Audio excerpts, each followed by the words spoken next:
Hello everybody, welcome to 50/50 Booking. And this week's WWE stuff's been so bad that this one here is already intoxicated.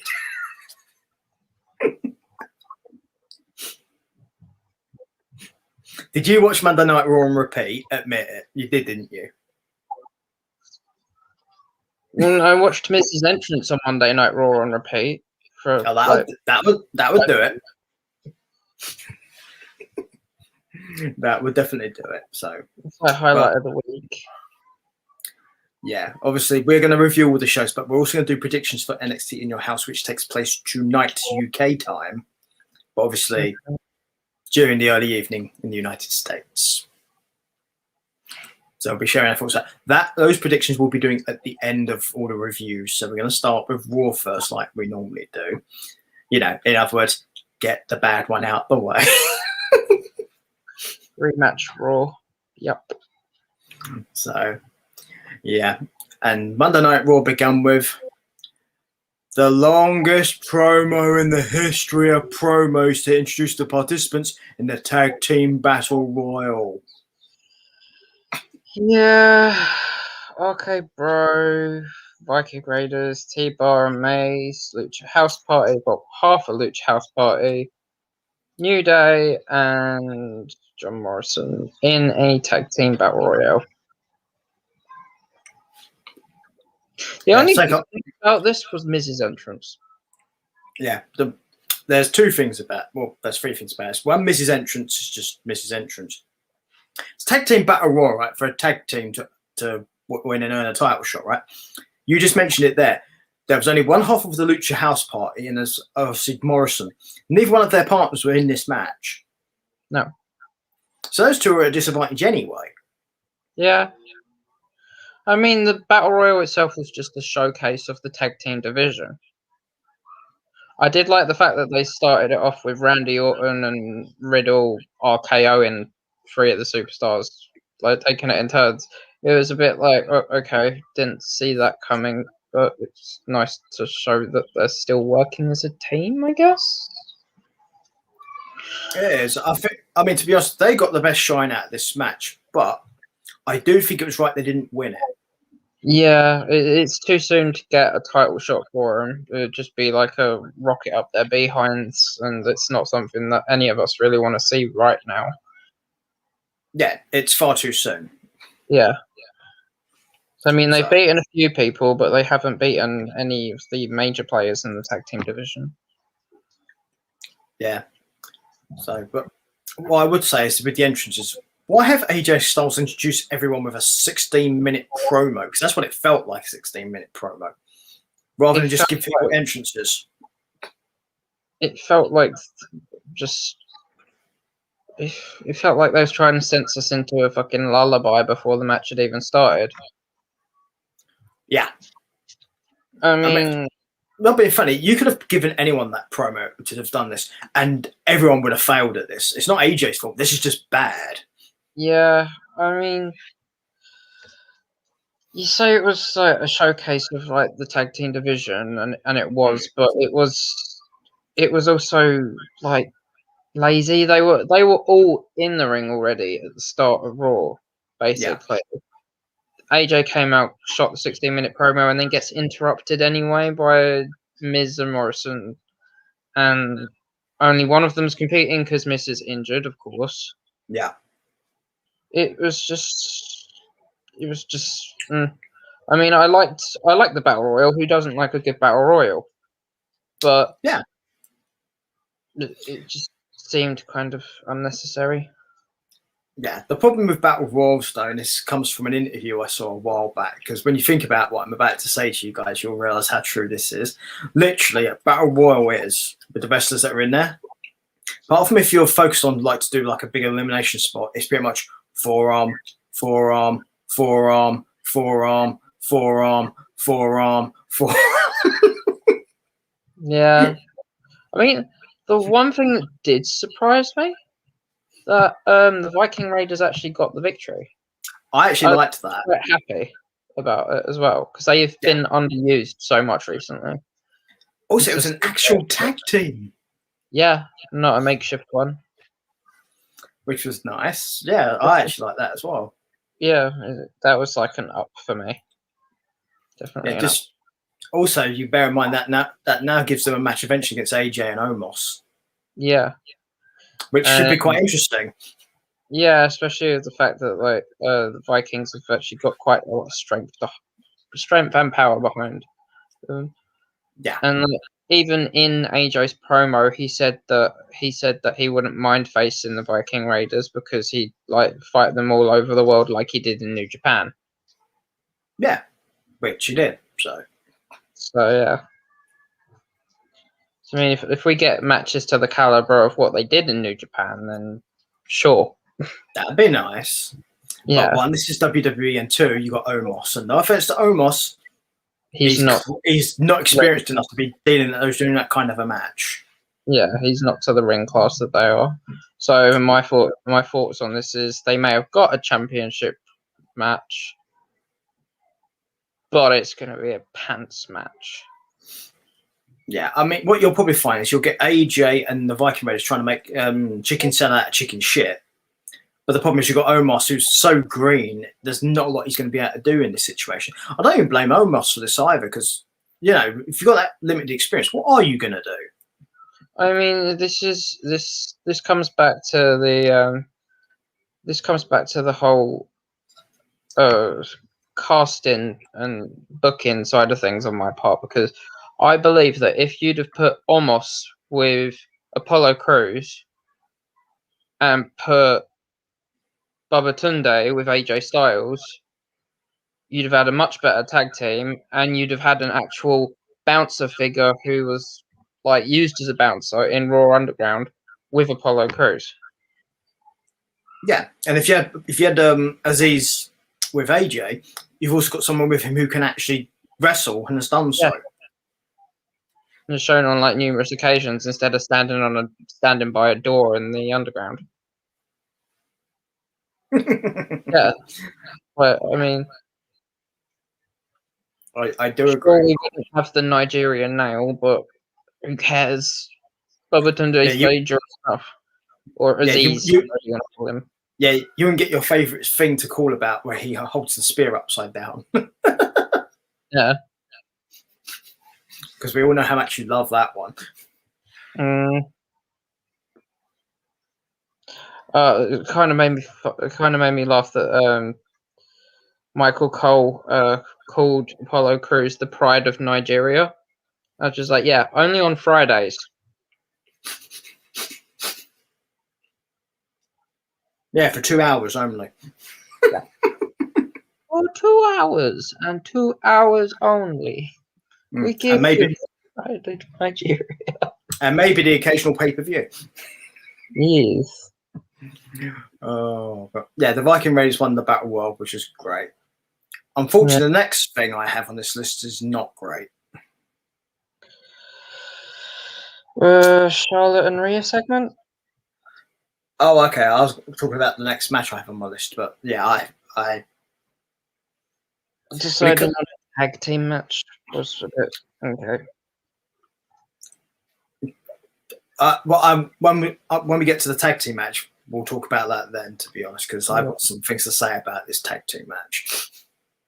It was also like after the Contender Battle Royal, the AJ segment winding up the Viking Raiders. It's just why? It served no purpose. No, and almost holding a turkey leg, it made it look like a drumstick. Well, you know, it goes back to the sketches they did with the Street Profits, you know, all the games and stuff. That's what that's reference to. Yeah. So, but it makes no sense. There's no context to it in this instance because there's no connection between the Street Profits and AJ and Omos. Yeah. Then it was the Elias segment. Yeah, this is the thing I was not a fan of at all. Yeah, talking about how he was walking out on Riker. Well, yeah, I don't care. Is the honest answer to this. I mean, and I don't blame Elias for this whatsoever. No. I wasn't sure when this segment started whether or not he was actually going to get a match, and then when Riker like jumped Elias from behind, it was just like it was obvious it was going to happen, and it happened, and I was like, oh well, okay, we're going down the obvious route, are we? Yeah, because Riker's now a babyface, in case nobody could tell, because he's had his hair cut and he's trimmed his beard. Yeah. It's just what surprised me about the match was the count-out victory. We don't see it often. Well, you say that. Looking over the matches that placed this past week, there's a few count-outs, actually. Yeah, but I wrote these notes at the beginning of the week, so like when I first watched Raw and like seeing a count out on Raw, we don't see it often. Except there is another count out match on Raw. Yeah. But we will get to that. It was just like one of those. It was one of those things when it happened. I was just like, okay, I've not seen like a count out on Raw in a while. Yeah, I mean, to be fair, team count as well. Yeah, to be fair, it has been a while because usually it's DQs if they do anything. Yeah, but it kind of reminds you that it is a wrestling industry, even if it is just for entertainment. Yeah, but there you go. But yeah, Riker won by count out, and this feud will continue. Probably. I mean, the victory was kind of surprising. I thought Elias was going to get it. They probably should have done, but I think the idea is they're going to try and build Riker as like being a hero because he's a veteran. And I think the issue you're going to have with this is when you get fans back, they are going to boo him. Yeah, and the fact that Riker's kind of a knob too. That relates to my point. He is going to get booed. Increasingly, probably. This is going to be one of those Roman Reigns moments from back in 2016 when they were trying to shove him down our throats. And they were tone deaf to all criticism, yeah. Yeah. Yeah, I would suspect this time they're using except this time they're using a veteran instead of a ex-footballer, NFL footballer, or whatever you want to call. I don't know. An ex-NFL player. Let's go with that. Because then nobody's going to be confused by it. Well, what do you mean by football? No, we mean NFL, which is American football. Yeah. And then after that load of bullshit, we had the contract signing between Drew and Lashley. More load of bullshit. Yeah, I mean, Drew's promo was good, like built on the Scottish roots of his character, of personal life, kind of. But then, like MVP, Lashley came out. Lashley made it so if McIntyre loses, he doesn't get another chance. Typical WWE booking, but I wasn't mad at that because if McIntyre does lose, and I hate to say it, I'm getting bored of the whole McIntyre WWE Championship picture. Yeah, I mean, that would be the one upside to it, but that I suspect that may mean he's going to win, meaning Drew. Yeah, I was thinking the same thing.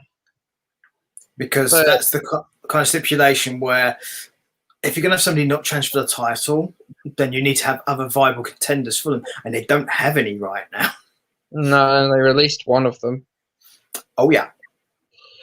McIntyre turned around and said that he wanted a Hell in a Cell match, and Bobby was just like, yeah, sure.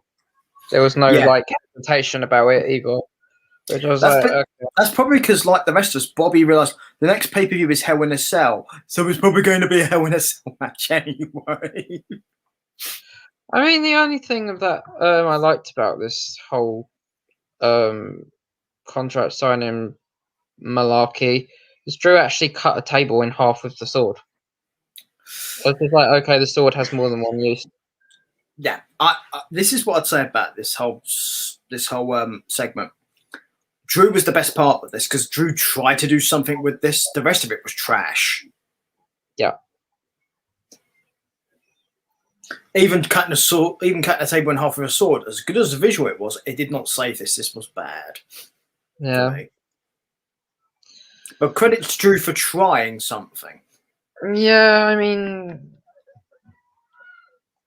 I'm not going to argue with a guy with a sword. Probably some very good advice right there. Yeah. Oh, you have a sword. Oh, okay. Yeah. Okay. Yeah, you're right. Okay, that's fine. Moving swiftly onwards, we had the Nikki segment. Yeah. Where she found her tag team partner.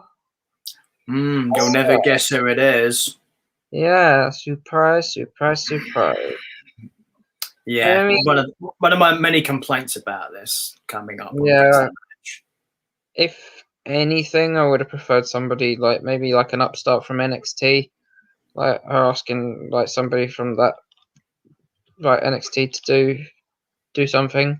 Hell, invite Mia Yim back or something. Yeah. There you go, Naomi.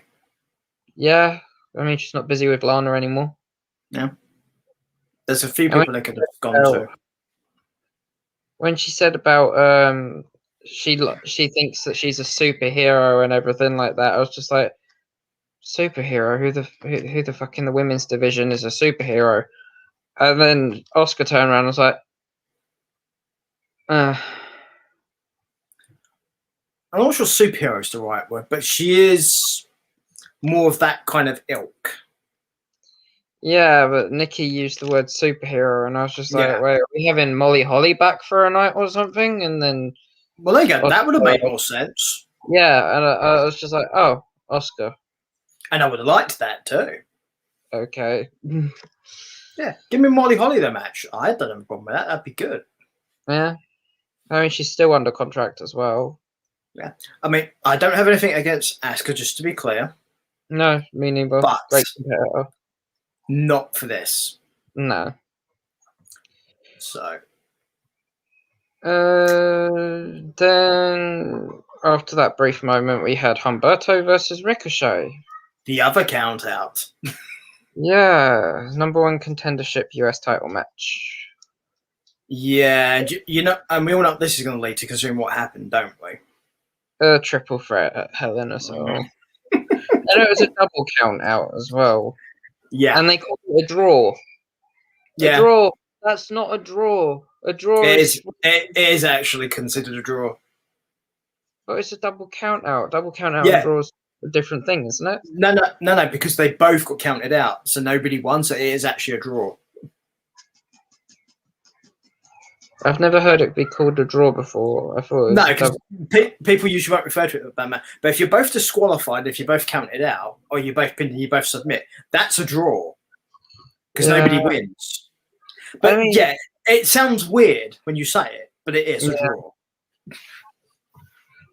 I will say one thing about this match as well. It was very slow paced for what it was, and which is weird for these two. Yeah, and like I would have expected it to be more fast paced. Hi, Bruce.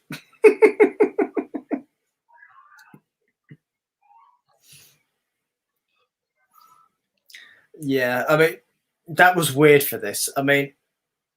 What I thought was weirder though is you had Sheamus at ringside with his Cody Rhodes mask, by the way, called that one, and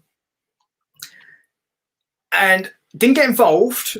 And his response to them both getting counted out was just to walk off. He didn't do anything. No, I mean, doctor's orders. Ah. Oh yeah, that would stop him doing a bro kick. Doesn't involve his face, so you know. Oh, dog breath. It's not like he's moves the flying headbutt or something. No.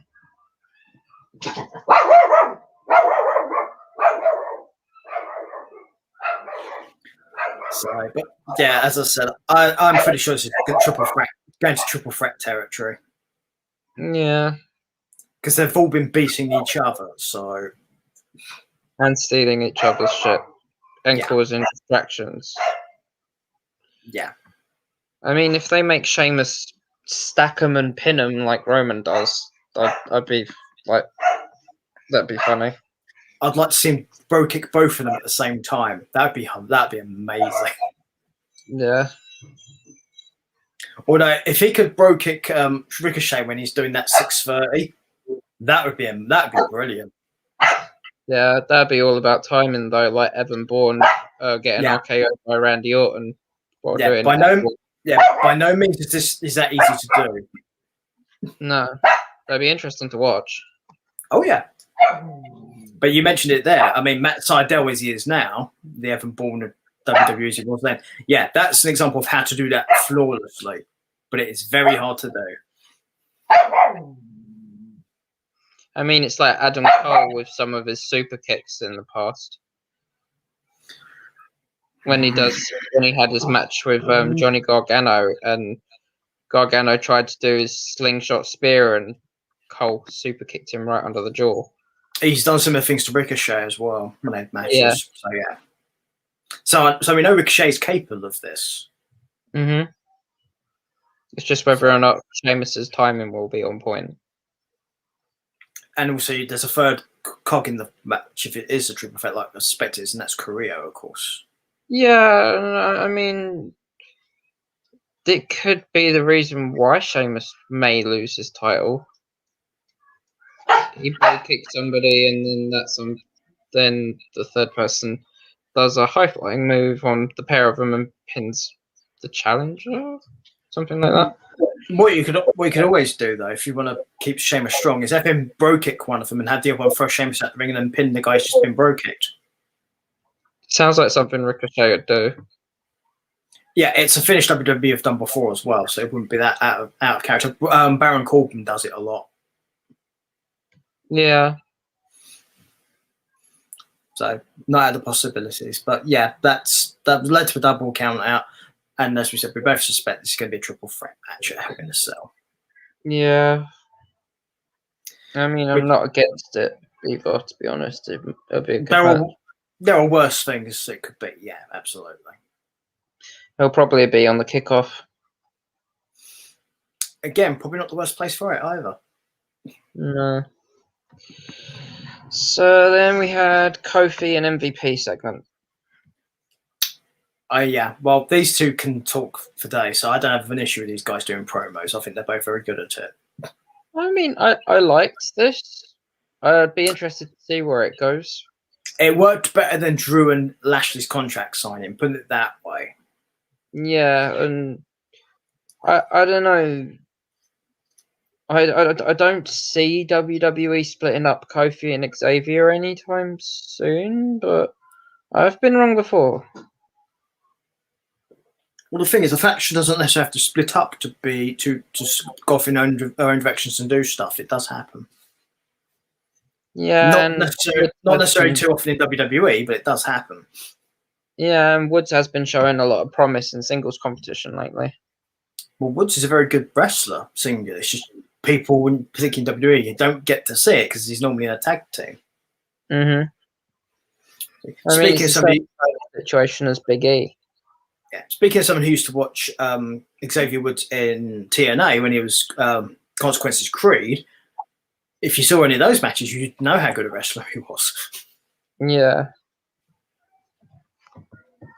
So the fact that Xavier Woods can wrestle, oh no, that's not a shock to me. No. So then we had another Evolution segment. I thought she was supposed to turn up, by the way. Yeah, me too. But it was a different segment this week. And we find out she's debuting next week. Uh-huh. We've heard this before. Mm-hmm. Emelina, anyone? It sounds like the Emelina stuff, in all honesty. Will it happen? I'm beginning to not care. I don't care, in all honesty. Yeah, neither. I mean, not being funny, I've never been a big fan of Eva Marie. I got bored of her the first time she was in WWE. Yeah. Because of the constant waiting, and then entrances, and then wardrobe malfunctions, and then quitting. Yeah. I mean, I would say, though, if she does turn up and then she manages to do something really engaging or surprising, then she can probably win me over, but at present, I'm not I mean, the interesting. only work that she was actually interesting when she was in WWE last time was the work that she did with the Bellas, and that was like a month maybe. Yeah, well, there you go. Not that memorable. No, it's not. It's so memorable. I don't remember it. Yeah. We should tell you everything right there. Then we had another Mansoor segment. Mansoor segment, sorry. Mustafa Ali warning him about Drew Gulak being dangerous. Well, he's a bit of a thorny opponent. Yeah. But mind you, he rose above it. It's fine.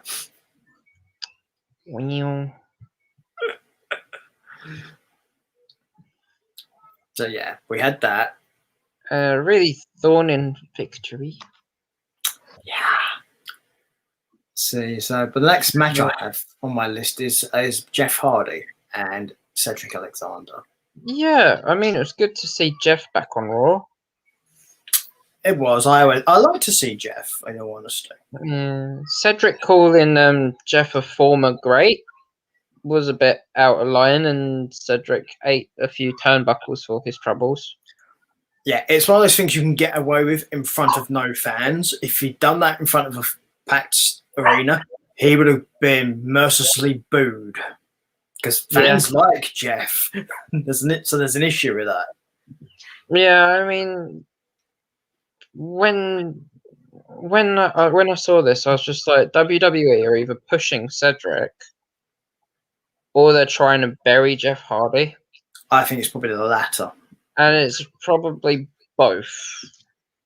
Yeah, but it's weird considering who won the match. Yeah, that's what weirded me out. It was like, I don't remember the last win Jeff Hardy had. It's and been then a while. won this match. Yeah. And I was just confused because they built it up for Cedric as like a win. As like, oh yeah, he's used to be an all-time great. And then he lost. It was like a whiplash match for me. Well, yeah, don't get me wrong, Hardy won. Yeah, the build-up made no sense when you had the match result. Yeah, it was totally anticlimactic. Yeah, it's basically it's like when you build a full head of steam. It's literally you just let all the air out of it by having booking. Yeah. If you're going to try and make somebody look like that, you have to have them win. You can't have them happen to what happened to Cedric here. Yeah. I mean, no doubt we'll probably see a rematch next week.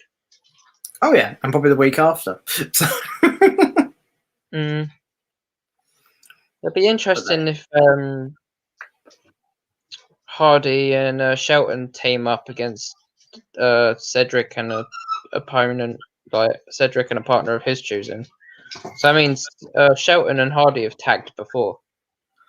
Well, if they're smart, what they could do is have Cedric find another one of the younger talent to tag with against Hardy and Shelton, because then they're the veterans versus the young talent.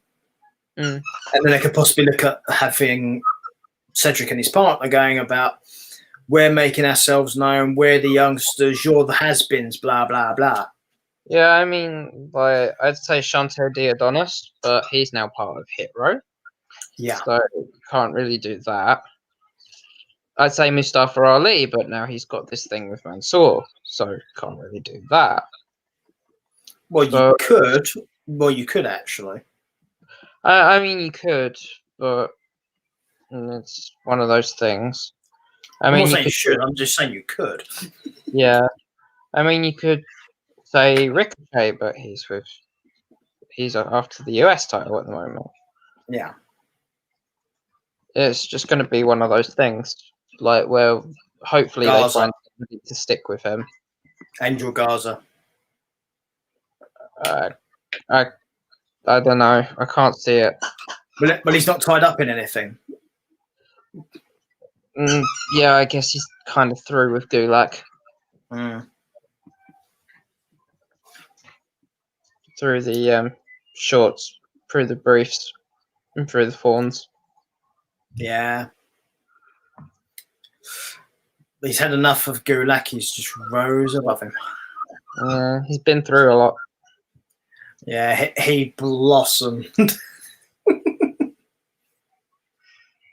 He broke his petal. Yeah. Far too many jokes for that. Let's not keep doing that. Where's they start calling us repeat 50-50? Yeah, we'll be like WWE booking, at which point it's like, yeah, let's not do that. Yeah, let's not. Yeah. So then I got Nikki and Oscar versus Charlotte and Rio. Yeah, so do I. Right, I'm going to let you go first because I've got some thoughts on this match. So go ahead. I like Oscar's new jacket. It looked very fluffy. Great win for Nikki, I guess. But if this turns into a fatal four-way now, I'm just going to be a bit... Because obviously Oscar and Nikki won. Even though Nikki's got victories over Charlotte and Rhea. Mm-hmm. Like, Oscar can now throw her hat in there as well, I guess, because she won in the tag team match. So it's either going to be a fatal four-way or a triple threat match at Hell in a Cell, I reckon. Okay. But, I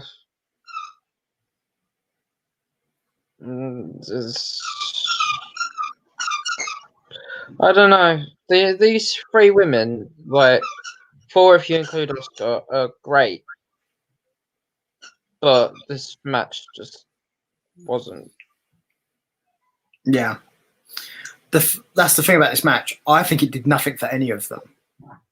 Absolutely nothing. Except Nikki, maybe. I don't even think it did anything for Nikki, and I'll get onto that now, actually. The reason I don't think it did anything for Nikki is the only reason Nikki won is the fact that Charlotte and Rhea couldn't get along and they cost each other the match. And that's why Nikki was able to win one of them. Yeah. Which does not put Nikki over. It just makes the other two look stupid for fighting each other. Not to mention she pinned the Raw Women's Championship. Yeah. Why aren't you pinning Charlotte? So it's like you've just made your champion look weak as fuck. Yeah, which you've already done with the beat the stupid clock challenges as well. Yeah. So in a tag match like that, where you've got somebody on that team who's not a champion, pin that one. Yeah. Even though Charlotte doesn't like taking L's. Clearly not. Yeah, but if one of them's got to take a pin, it should not be the champion there. The only L she takes is El Idolo. You mean Andre the Igloo? Yes. So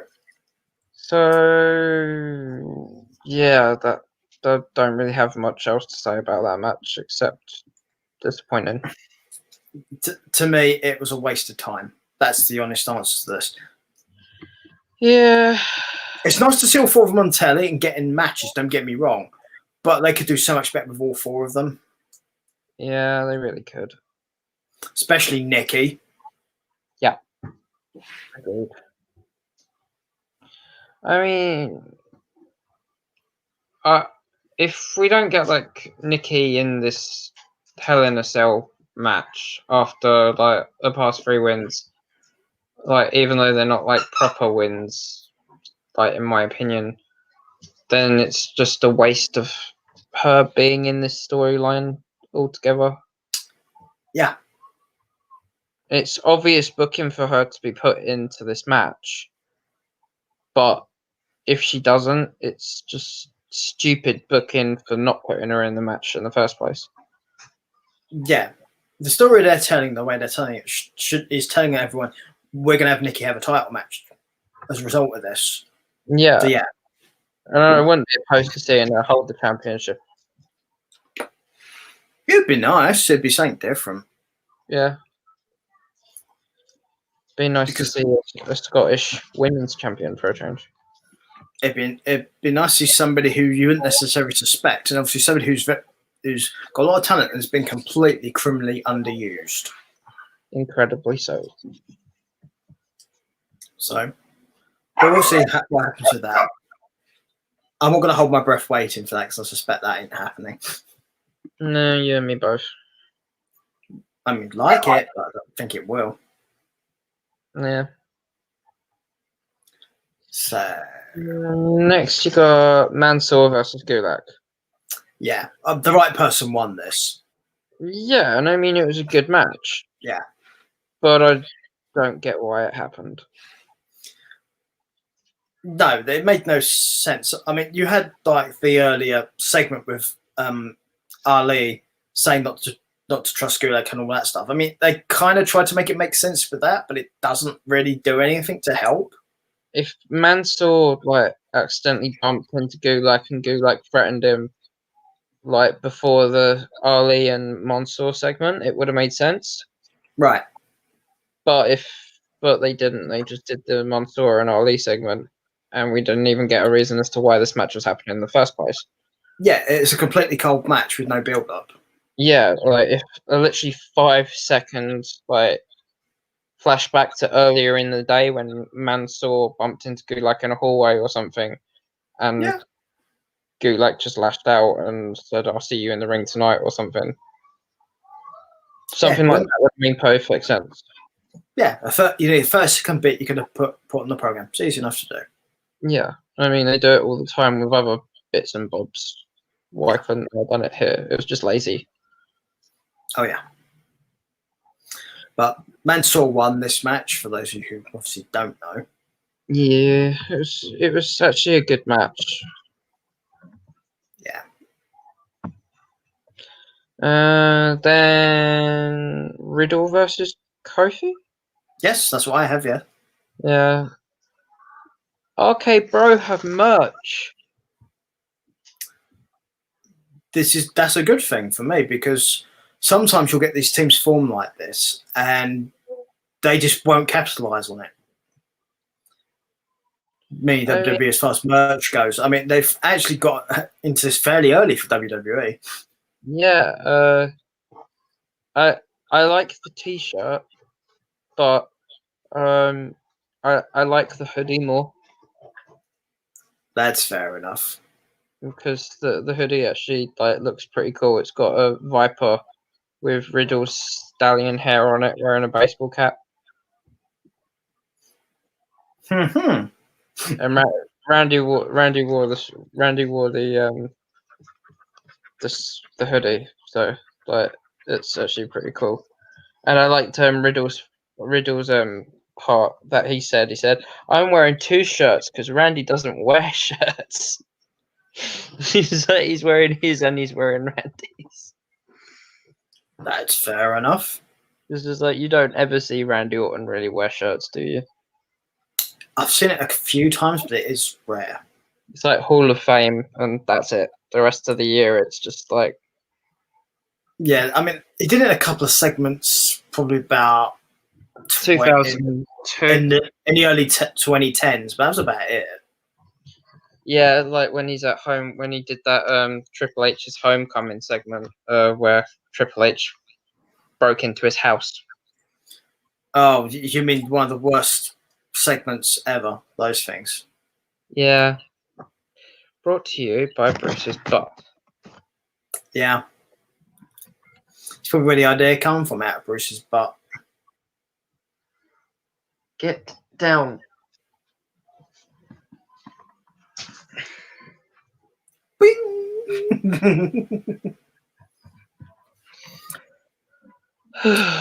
So yeah, but yes, tell all the people about this match. Did we like the match? Great match. Subpar finish. Now here's the thing. Do you think the right person won? Yes. Kind of. The way Kofi's been booked lately, like facing Lashley and taking McIntyre to the limit, if he'd lost to someone like Riddle the week after, it would have made him just look foolish. But at the same time, it doesn't really affect Riddle because they're in like a tag feud with New Day at the moment. Yeah. I mean, I agree. I think Kofi was right to win this. And the reason I think this is because if by some chance Drew loses this match at Hell in a Cell, they need another challenger for Lashley. Yeah. And then Kofi's on a winning streak, so then he's there and when he's ready. Yeah. And it's not like Randy will do it if he's in a tag team. Yeah, we need Randy not to be doing the title for a while. Yeah. For the same reason we need Drew not to be doing it. Mm-hmm. Basically too much of it. Yeah, too much airtime. Yeah. Right. Alexa Playground. Oh boy. As soon as we saw it was in the ring, it was obvious this was gonna break down. Yeah. But it didn't happen the way I was expecting. And honestly, what the hell? It just made Shayna Baszler look stupid. Shayna Baszler got outwitted by a doll. Yeah. And that's all I put. Like, literally, it made Shayna Baszler look stupid. Yeah. Bear in mind, this is the main event of Raw. Yeah. Stupid. Yeah. I would go so far as to say it was trash. Trash. Yeah. And that is the end of Raw. Thank God for that. 4 out of 10. Yeah. I personally am sticking with the 2s. Same as last week. Yeah. The only reason it's actually getting a 2, the only reason it's getting a 2 is because of what we got from Kofi. And the result of the Battle Royal for me. I had the result of the Battle Royal.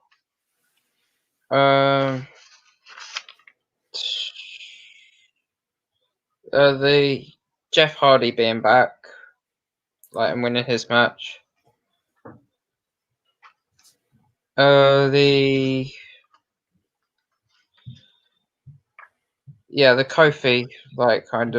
Kofi kind of segment, and the Mansoor versus Gulak match, because even though it wasn't well planned, it was a good match.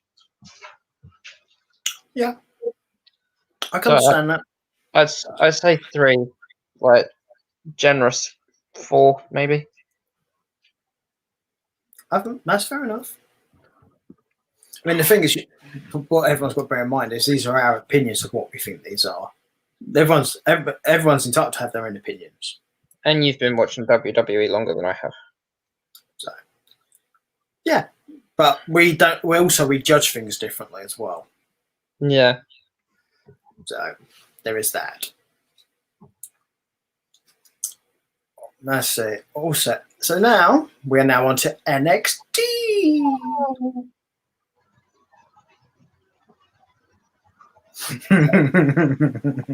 The big disappointed me.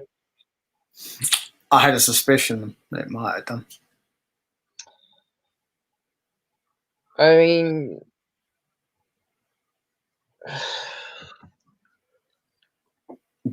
last week we had the altercation between all the people that were involved in the triple threat match, and to start off this week we had was the Firefly. No, because it's the 5-way because it's where when Adam Cole came out. Yeah, but it wasn't a 5-way yet. It was a 3-way. But that's when that happened. Yeah, but at the beginning of the show last week, it was the triple threat, and then Adam Cole interfered. Halfway through the show, it went backstage, and they had the altercation between Theory and Lorcan, which caused this match to happen, which was Lorcan versus Theory to kick off the show. Yeah. And it was a heel versus heel match that made sense after last week's altercation. Yeah. Great match, to be honest. But it had the longest picture break ever. Aaron's favourite picture-in-picture. Like, it was the longest picture break. It lasted like 5 minutes. Mm-hmm. And then, like, I just lost interest, and it took me like a full 30 seconds to get back into the match once it had actually come back off of the adverts. Yeah. And what really grabbed my attention was Austin Theory's slingshot Spanish fly off of the top rope. Like, I've not seen that in WWE before. Yeah. That was I don't think it's happened in WWE before, in all honesty. No, it was actually quite a shocking move. I was just like, wow. I've not even seen anybody like John Morrison do that kind of thing before. Not in WWE, no. No. I mean, the thing is about this match is I thought the best part of this match was Theory, because he pulled out some very unique moves. Yeah.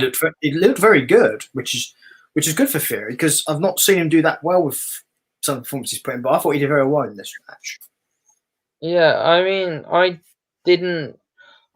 liked the match, but I didn't like the ending because it wasn't clean enough. Like, for me, it wasn't decisive. It was because of interference, and there was no need for the interference, really. The thing is, though, I'd say, and I can understand your point for that, is they're both heels. So I think a non-clean finish is okay for heels. Not if you've got not if you've got a face involved. If you've got heels facing each other, I think the interferences are more okay because a heel would do that. Yeah, but what I mean was that the interference wasn't needed because of the fact that they have the Fatal 5-Way already announced, already happening. So the two, Gargano and Dunn, did not need to come out. This could have just been dealt with by Theory and Lorcan, and it would have been a clean match, and we wouldn't have to see it again. Well, it's factions, isn't it? Is what that is. But I get what you mean, though. Yeah, there was no need for them to be out there. But bear in mind who they're aligned with. It made sense at least those two would come out. Yeah, if they were going to have come out, they should have come out with them at the start of the match. They shouldn't have agreed halfway through. Yeah, I agree with you. So I don't think you're wrong. I can see why you could possibly do this and it'd be okay. Yeah. But no, I'm kind of with you though. I think if they're going to do this, have them come out with them at the beginning. Don't have them just come out. Yeah. I mean, it just takes away from the match as well. Yeah. I like you would have preferred a clean ending to this match. Yeah. So because we know that if Dunn or Gargano don't get the victory tonight, then we're going to see a tag match between Dunn and Lorcan versus The Way next week. Yeah, let's see. What was that? Teddy Long as a tag team match player. Yeah, because that. I mean, after this happening, it will make sense, but at the same time, it's something that we don't really need to see. No, but at the same time, there may just be treading water with these guys. Possibly, and I mean, Birch is due to return soon. Yeah. As well. It'll be interesting to see whether or not Theory and Lorcan are barred from ringside this evening. Bet they're not. Fatal 5-Way. I bet they're not. No, I bet because you've also got to bear in mind you also got to bear in mind that when there's multi-man matches, there are no DQs. Yeah, that's what I was insinuating. So obviously, when we do the predictions for in your house, we will touch upon that more. But yeah, I wouldn't mind something interesting happening, like Theory costing Gargano the NXT title. You mean the North American one, right? No. Oh right, yeah, because Gargano's in the fight. Yeah, I'm misremembering. Yeah, he's in the. Yeah, it's just me it's just me hoping against hope that is he really in that match? Okay. Yeah. Because I'm not a fan of big multi-man matches like that, which have no real purpose for happening. No. Just makes the majority of the roster look weak. Yeah. And like with the build-up some of these guys have on their character, it just doesn't make sense. I mean, Gargano's a guy that's been like in NXT for a good amount of time now, and every time he has a decent match, one thing that's always said, somebody check Gargano's DNA, and for him to lose in a fatal 5-way is just going to be, oh, he's normal again. What happened? Did he not take his Iron Man tablets or something? Like, I mean, the only thing with multi-man matches, obviously, only one person has to take a fall.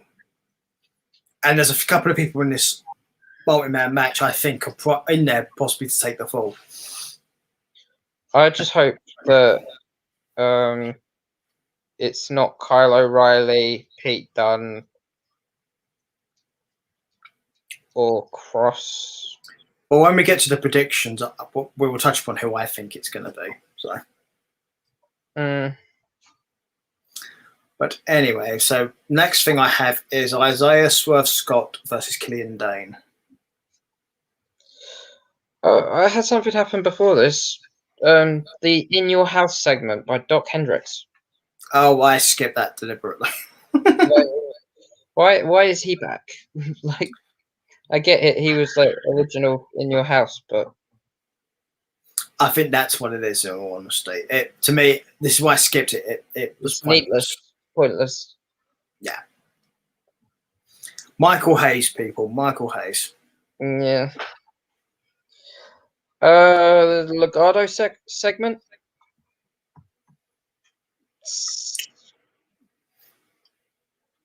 Yeah. 6-man tag, winner takes all. I'm up for that. Well, you kind of predicted this, let's be honest. Yeah. So. I predicted it. Yeah. And sign me up, WWE. Like, so yeah. Killian Dane versus Swerve. Yeah.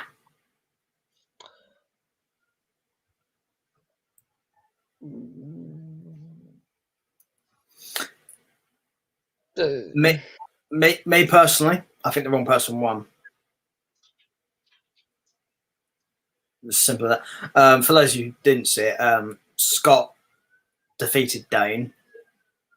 Yeah, you don't adjust your headsets. That happened. Yeah. I can't work out why. Also, why is Killian Dane wearing t-shirts? I don't know. I mean, it was a good match, but it was obvious that Hit Row would get involved. Yeah. Because they're shiny and new, and yeah, that's the only reason why possibly this is acceptable that Scott won. Yeah. Other than that, it's pants. Yeah.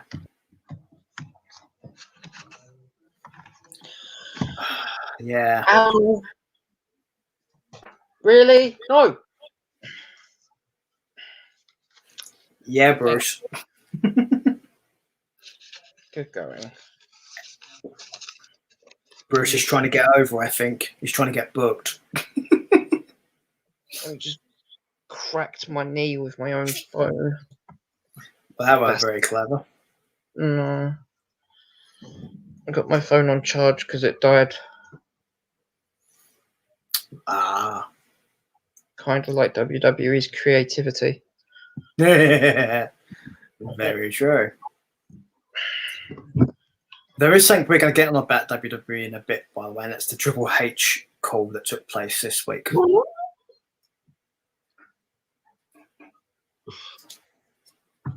Yeah, I heard that as well. What do you want? Drink, food. What? Photobomb the podcast. Push. Push. Push. I know what it is. Bruce wants his push. Death Valley Driver? Nope.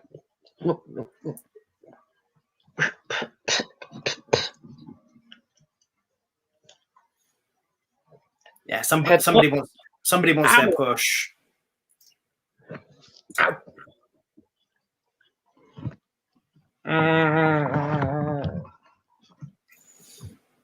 Well, why Bruce is currently getting over on Aaron, because that just seems to be the way it works.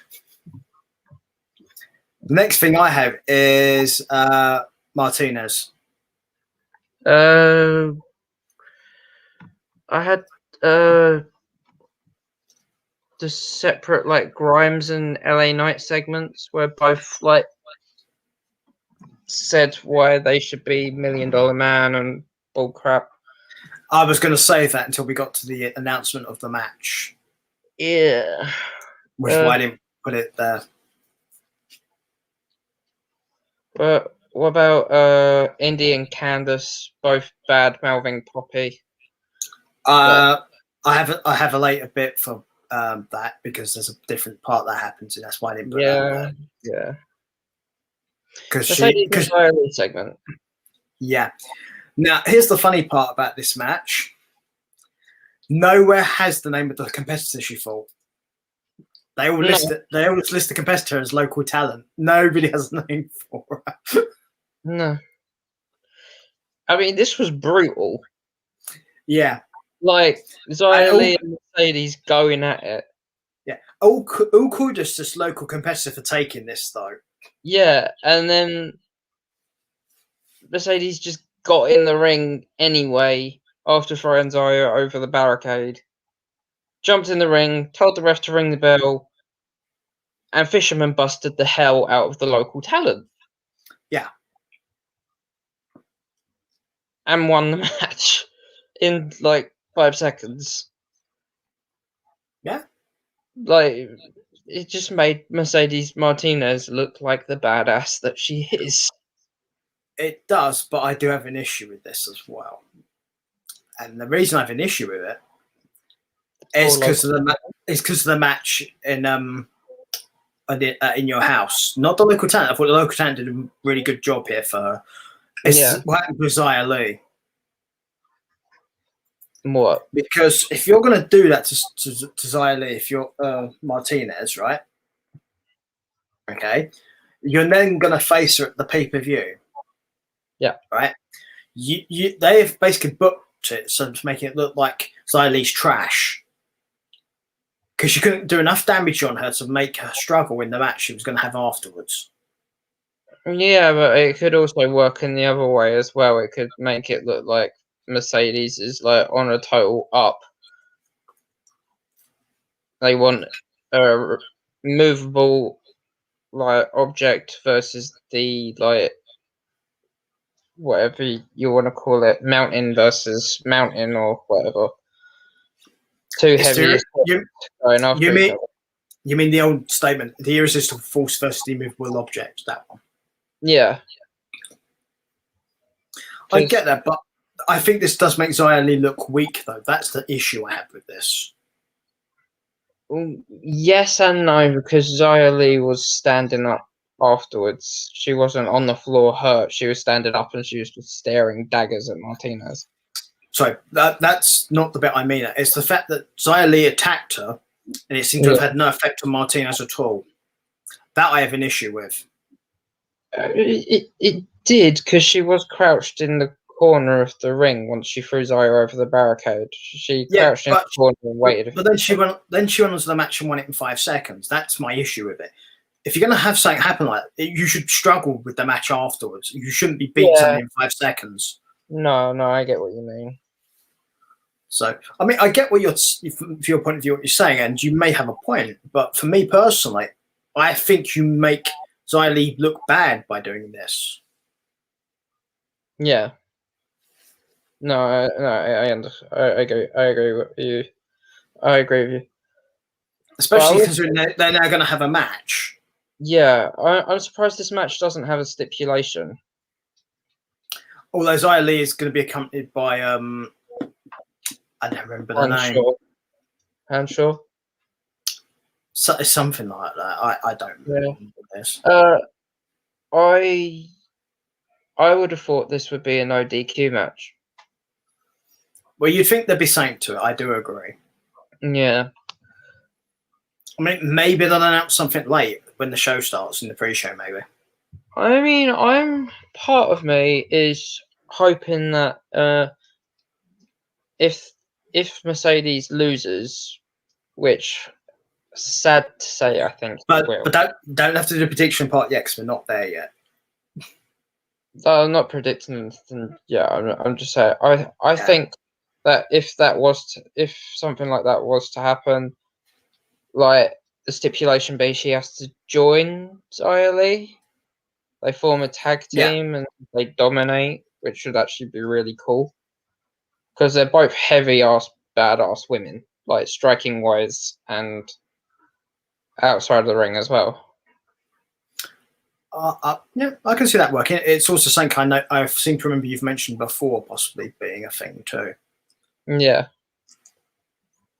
So, I don't think you're wrong to suggest it. I think you've got a point. Yeah. So next segment was Breezango is back. Breeze has a beard. I don't like it. Because, well, autism, but I don't like it. I've seen him with a beard before, but I can get why because being autistic, obviously you're used to things being a certain way, so some things will just throw you off. So I can understand that not being a thing for you. I hate the fact that I don't have facial hair at the moment. Well, I have all the facial hair. No, I had a shave. I had a shave the other day, and I was just shaving this area, and I had a hand tremor because obviously my epilepsy, and I just went neon, and my mustache was in the sink. Well, that's fair enough. So now I look like this. Yeah. I mean, you're one of those people who has natural hair growth, unlike me, who literally, I shaved this morning. I mean, so, yeah. It happened like 2 days ago, and I can already feel stubble coming through. Shut up. You shut up. I'm gonna take the dog in the head. Don't do that. Yeah, careful. Your internet people do make remark, do stuff, do complain about animal cruelty on the internet. Yeah. Don't what? Especially people who watch Mojo's channel. Yeah. So there we go. Then we've got the Poppy segment with Dexter Loomis. I liked this. Of course it's Dexter Loomis. I like the fact that Poppy hugged Dexter. Yeah, and Indy loved that. No, I really liked it, and the look on Dexter's face when he saw Indy on the other side of Poppy. His eyes looked like they were about to pop out of his head. Yeah, Dexter's very good at the visual expressionism. Yeah. It's something he's always been very good at. It's like doing facials, as they call it in wrestling. Like Dexter's always been very good at that. Yeah. Even when he was Sam Shaw, he was always good at that stuff. So it's not surprising. Mm. But Poppy, of course, is resurfaces a few times in this show. Yeah. So yeah. I mean, she's eye candy. Well, it depends what you call eye candy. It depends what you call eye candy, I guess. I like Poppy. Well, my point is everyone has their own taste, right? Yeah. Because there'll be people who I've got more taste than others. right, but there'll be people who look at that sketch and they'll be, oh, they like Indy or they like Dexter, and they may not like Poppy. But that's the thing; everyone has their own tastes. But yeah, I can see what you mean, though. Yeah. I mean, speaking for me personally, and this is my own personal view, okay, so everyone can speak about. Poppy doesn't do it for me, but I can see why she does it for people. The voice would get on my nerves after about 5 minutes, though. That's what gags are for. He has a point. So, man, I wish I knew that beforehand. You know, we all, you know, kinks come in handy depending on who you're with. But anyway, yeah. Moving on. Yeah. So yes, moving on. As Dexter seems to be with Poppy, right? I found it cute that he gave her a drawing. Well, it is his thing, isn't it? Let's be honest. Yeah. So at least that made sense to me. Yeah. I wasn't expecting the hug from Poppy though. I was like, oh. You was thinking, damn it, I wish I was Dexter. I wish I was Poppy or Dexter. Either way, I'd be in the middle. I'd just sit there. That'd be fine. You want to be the filling in the sandwich, right? Yes. Gotcha. Right. With the bright coloured floss in between the two cakes. That's fair enough. The priceless announcement. Yeah. The thing is, we had the bit earlier where they talk about why there should be each participant, meaning LA Knight and Grimes, had their little things about them. We come out to the ring, you've got both people. Turns out this is going to be a ladder match. Then one of them brought up the idea of, but what are we trying to get from top of the ladder? At least that makes sense to ask that question. And I just like say something first. Both the video packages were filmed in exactly the same house. Yep. I was wondering if you'd bring that up. Yeah, same location. Yeah. The only thing is they rented 2 different cars. Good looking, WWE. Yeah, even if you're going to use the same location or something, change it slightly for each one. I heard a rumor that that's actually Triple H's house as well. Possibly. I've not seen the whole of these promos, so I don't know. So there's a good chance of that. What they used to do is use Vince's house for stuff like this. Yeah. But as this is NXT, there's a chance it would be Triple H's. Yeah. Although they're more likely to use something that's local to Florida, which Triple H's house is not. Yeah, I mean, they really splashed out the cash for this priceless announcement with the spray-painted gold ladders with green paper money signs on them. Budget! Which is very funny when you're talking about a match that involves $1 million man. Yeah. So, but yes. And I like the fact that it's a moment. Like they've brought back a title that had its moment over 20 years ago. Right. This is where I'm going to bring up. Obviously, yes, the thing on top of the ladder is going to be the $1 million championship. And the thing about this, the last person who held this belt didn't have a particularly good run in their career. In fact, it pretty much meant the end of it, and they ended up retiring. And that wrestler was. Do you know? Do you? Ted DiBiase Jr. Yeah. Because he had it in the priceless segment with Cody Rhodes. Yeah, when they were tag team. Plus, he had it when he was on his own when he was managed by Maurice. Yep.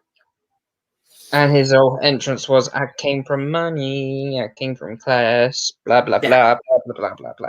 Yeah.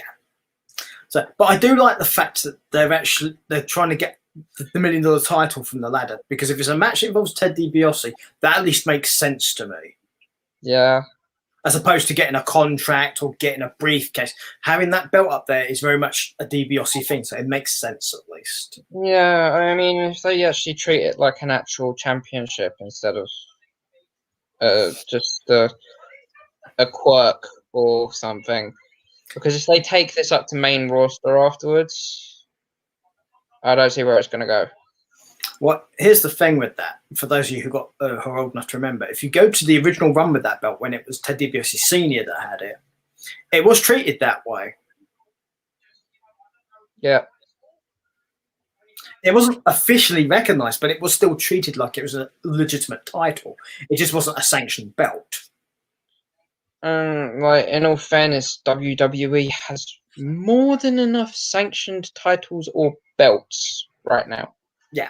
But this is why fucking women's tag team championships. Yeah.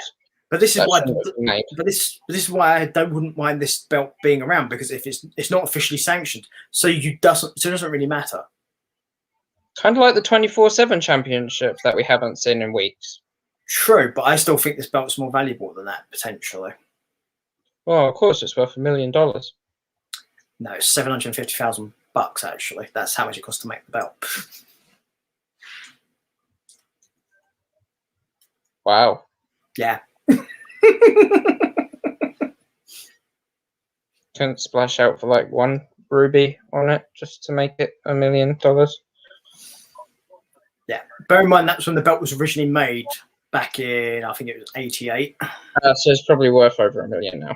I think there's a good chance of that, yeah. But the original cost of the belt back then was $750,000. So if you convert to modern, I'll say if you do convert to modern dollars, it probably is over $1 million now. Yeah, I wouldn't want to hold that because I'd drop it more than once. Yeah, there's plenty of stories from Ted DiBiase explaining that belt had issues where bits would fall off of it and things would come apart. And it's being involved in a ladder match. Yeah. It'd be interesting to see how they clip it up to the thing hanging from the ceiling as well, considering that belt is not like a normal belt. It doesn't have like the thick black straps. No, it doesn't. I reckon they put it in a glass case. I would suspect they'll put it in something because that would make more sense, because you can't really have it hanging from the straps it has. Like a Pyrex, like a Pyrex like case, like briefcase see-through, so that way you can actually see the title. But some sort of see-through casing, yeah, I would say that's a good shout. Or in like a big, or in a money bag. Man, that could work. With a great big dollar sign on it. Dollar sign on it, yeah. Yeah, I'm with you on that one. I think that works. Will it happen? Probably not, but you know. I'll be curious to see what happens though, because I think the problem is if you just put the belt up there as it is, it's likely just to keep falling off. Or it'll snap in half and they're of half each. That's what I mean. It will literally, I don't think it'd stay up on the hook though. It would just fall off. Too heavy.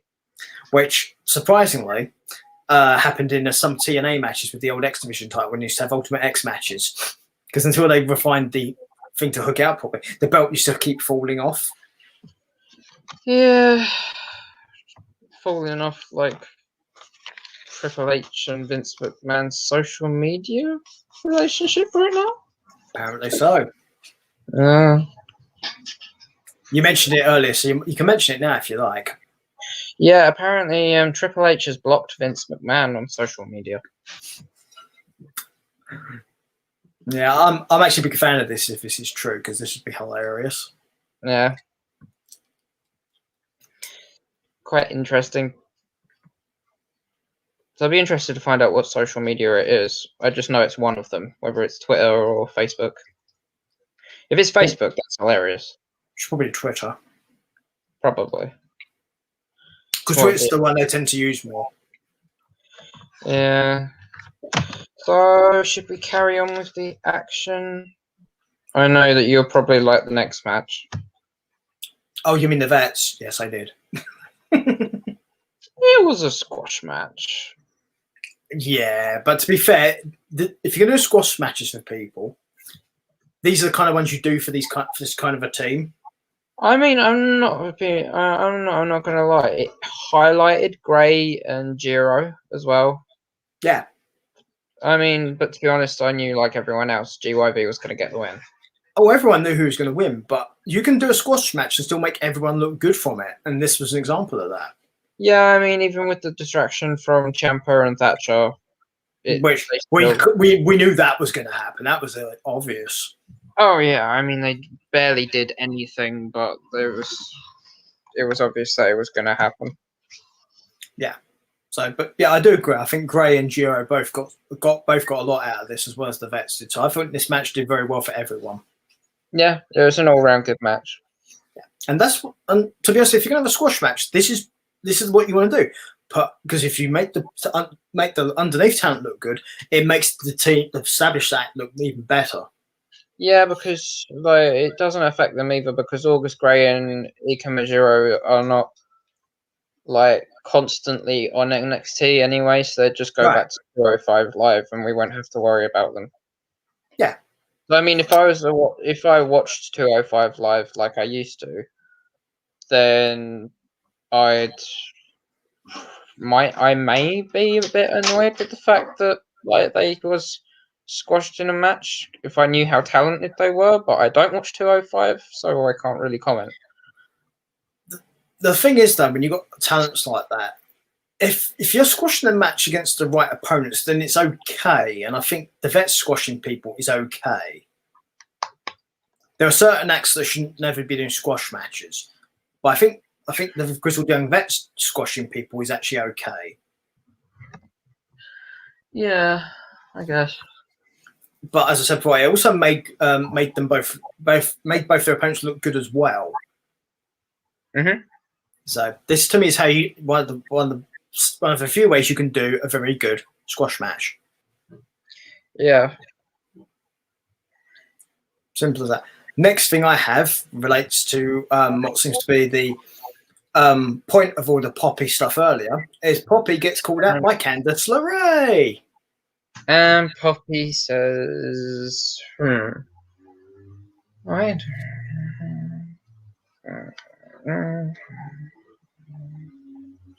10 words.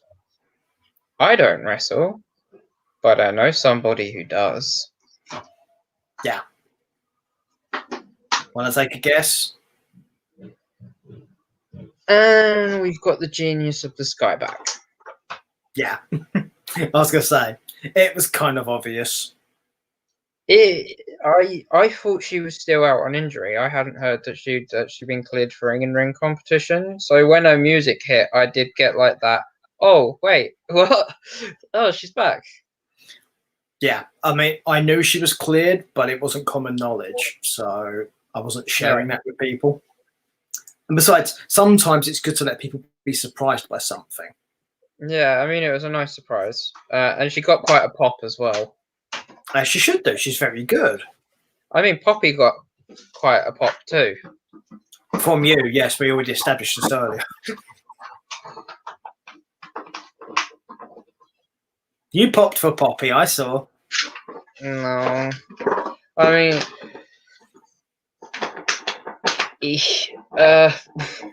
yikes. Is that Bruce making all that noise, by the way? Because you might want to check if that is. He's bottling it. Okay, but as long as you're not doing anything you shouldn't be, so that's why I thought you might want to check. Yeah, he's got a thing for bottles. Fair enough. So yeah, Candice LeRae and the Pirate of the Skies. Yeah. You know, not going to complain about that. No, not even, to be honest. As long as NXT don't go down the route of, oh yeah, let's put Candice LeRae and Indy Hartwell against Poppy and Io Shirai for the NXT Women's Tag Team Championships. I would like to suspect they tend to do better booking than the main roster. It's likely to be Candice against Pirate of the Skies with the respective two other women in the corners. I mean, yeah. And I suspect we'll get Dexter Loomis appear at some point too. I mean, yeah, sure, but at the same time, I'm not going to exactly put it past NXT to book something like that. Especially when they keep on making Bad Bunny references about Poppy and stuff. So it's just like it's just lingering tension build up. It'll be funny to see how it ends, though. What is she? Bad Poppy? Yeah.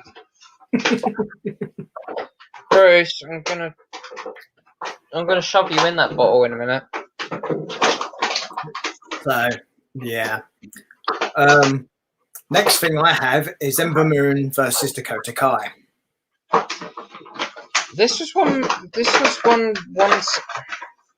Sorry, hang on. I'm gonna fill the dog. All right. No worries. Yeah, fun thing when you do things live, people. Sometimes you can't control everything that goes on around you, especially pets.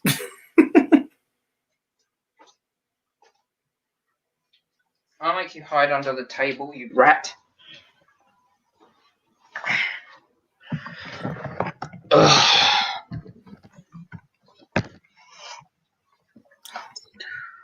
And back. Okay, so this was one-sided match to start off with. Yeah. And I was surprised it was in Kai's favor, to be honest. And like it didn't change much through the match either. I would suspect probably if you're going to give this a reason as to why that may be the case, is most of Ember's matches since she come back have been tag matches. Yeah. Wrestling singly is different. Kai has done more singles matches recently. Yeah. So that could possibly be a justification as to why she'd be more on top in this match, because she's more used to doing singles matches at present than Ember is. Yeah, I mean, there was some really innovative offense, especially like, I don't know if you saw it, the somersault stunner. Yeah, well, look at the two people involved. I'm not surprised by this. Yeah, I mean, it was a really good. It was a really good match until the big badass. I hated the ending. I hated this now. I really hated it too. Like, why did she have to cause the DQ? Yeah, give us a clean finish, and then she can beat the crap out of her. Yeah, and I mean, she got 2 eclipses for her troubles. Yeah. Hopefully, we'll see that happen tonight. Please. Well, we'll have to see. We all know history. Obviously, when we get Gonzalez up. Obviously, when we get to the predictions, we are obviously going to talk about that because Ember's going to face Gonzalez. Yeah. And from what I heard, Kai's banned from ringside. Yeah, she's not listed as a company now, so I think that may be a thing. Yeah. So, and that, of course, leads us to the shit show ending. Mm-hmm. Karrion Kross face off with the participants in the first and 5-way. Fatal 5-way promo segment. Yeah. It was just okay. From a booking standpoint,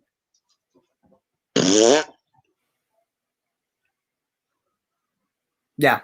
Oh, by the way, before we get too far into this, since I mentioned Karrion Kross, I have to do my obligatory. Let Scarlett wrestle.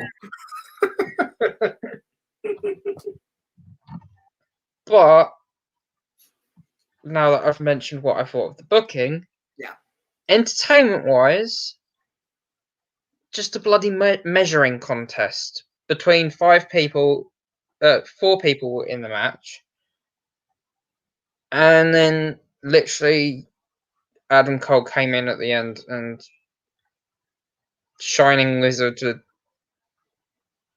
the champ, and he was left standing tall above everyone. The thing is with that, though, if you go by booking conventions, that means he ain't winning the match. Yeah. Because if you're standing till the go home segment, generally it means you're not winning. Generally, yeah. Which I hope's true in his case, because I fucking hate him. I'm kind of hoping that they throw a real curveball here and I've got nothing against Cross, but I'm hoping he doesn't retain. Me, I mean, I'm not. We'll talk about the actual predictions when we get to them. But I do have a particular thing I'd like to happen in this match. But we'll talk about it once we get to the predictions. But that's going to take place after we do SmackDown. So we've still got a couple of shows to do before then. But that's NXT anyway. Adam Cole standing tall at the end of NXT. Yeah. 6. I agree with you. Barely a 6. Yeah, it was much better than Raw was, which I gave a 2. So I'd give this a 6. Much better than Raw, but not as good as NXT UK. No, which to be honest, it generally isn't. So, because that is the next show we're going to talk about is NXT UK. NXT UK pissed me off. In what respect? It was so close to being so goddamn perfect, except for one tiny little thing that they did that I didn't like. And what was that? I can't remember. I'm pretty sure it's in my notes. But I know that it's literally just one thing. It is funny though when somebody says something like this, going, it was perfect, if there's one thing that annoyed me, and then when you ask them what it is, and they're like, I can't remember.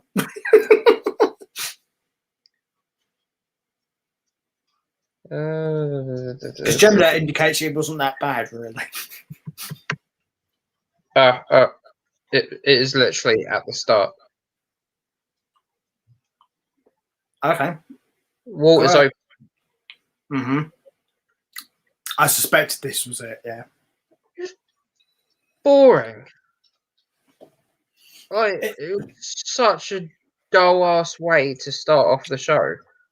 Just, like, open it up with Huxley versus Devlin. Put this afterwards. I get it, he's the champion. I didn't think it was necessary, in all honesty. It wasn't. It was not. It was a waste of, like, 5 minutes. Yeah, you could have just, like, done a video package for, like, 30 seconds or a minute and done the same effect, and it would have been better. I mean, it was different. Fair play to them trying something new. Yeah.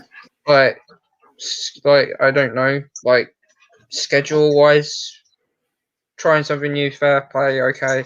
But this would have been like my toilet break moment, like after like one of the matches. Yeah. Like he's gonna stand there and say, "I'm champion." Blah blah blah blah blah blah blah blah blah blah blah. Okay, we get it. No one interrupted you. No longer interested. I'm going to go to the toilet, come back. People are going to be coming out for the next match. Yeah, that's the thing with this segment. If you'd had somebody come out and challenge him during it, okay. Yeah. It serves a purpose then. But this didn't serve a purpose. No, it was flat, blunt, and meh. So, yeah. Anyway, Devlin and Huxley. I was surprised by this. Devlin actually escaped with the win. Yeah. Huxley looked good. Like, real good. Like Booker T. Good. And he has been doing, like, a good job, like, recently, like, wrestling-wise, too. But could you beat that, sucker? Huxley couldn't. Yeah. You mentioned Booker T, it's your own fault, right?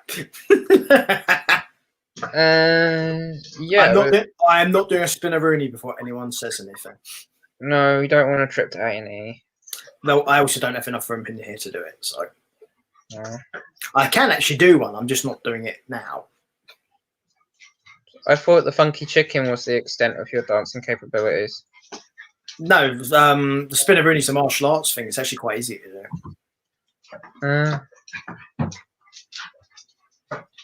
So the funky chicken is this dancing capabilities. if you've got any sort of gymnastic training or breakdance training or martial arts training, then the spinneroonie is actually fairly straightforward. I can do it on my knees. Yeah, but what about the spinneroonie? Both.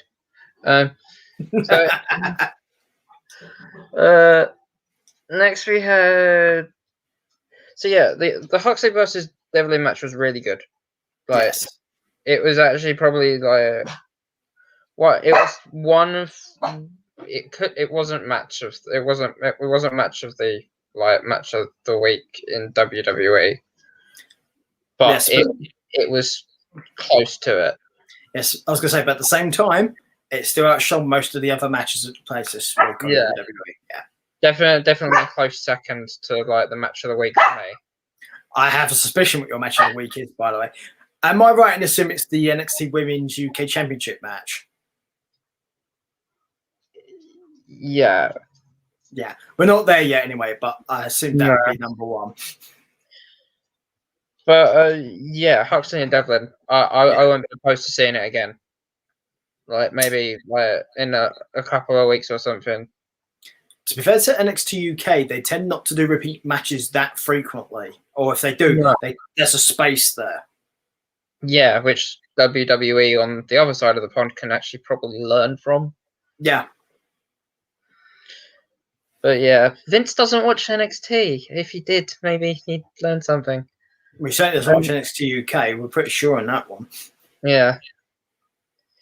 So next we had Andy Wilde and Dan Maloney versus Symbiosis. Yes. And it was a great win for Symbiosis. Uh-huh.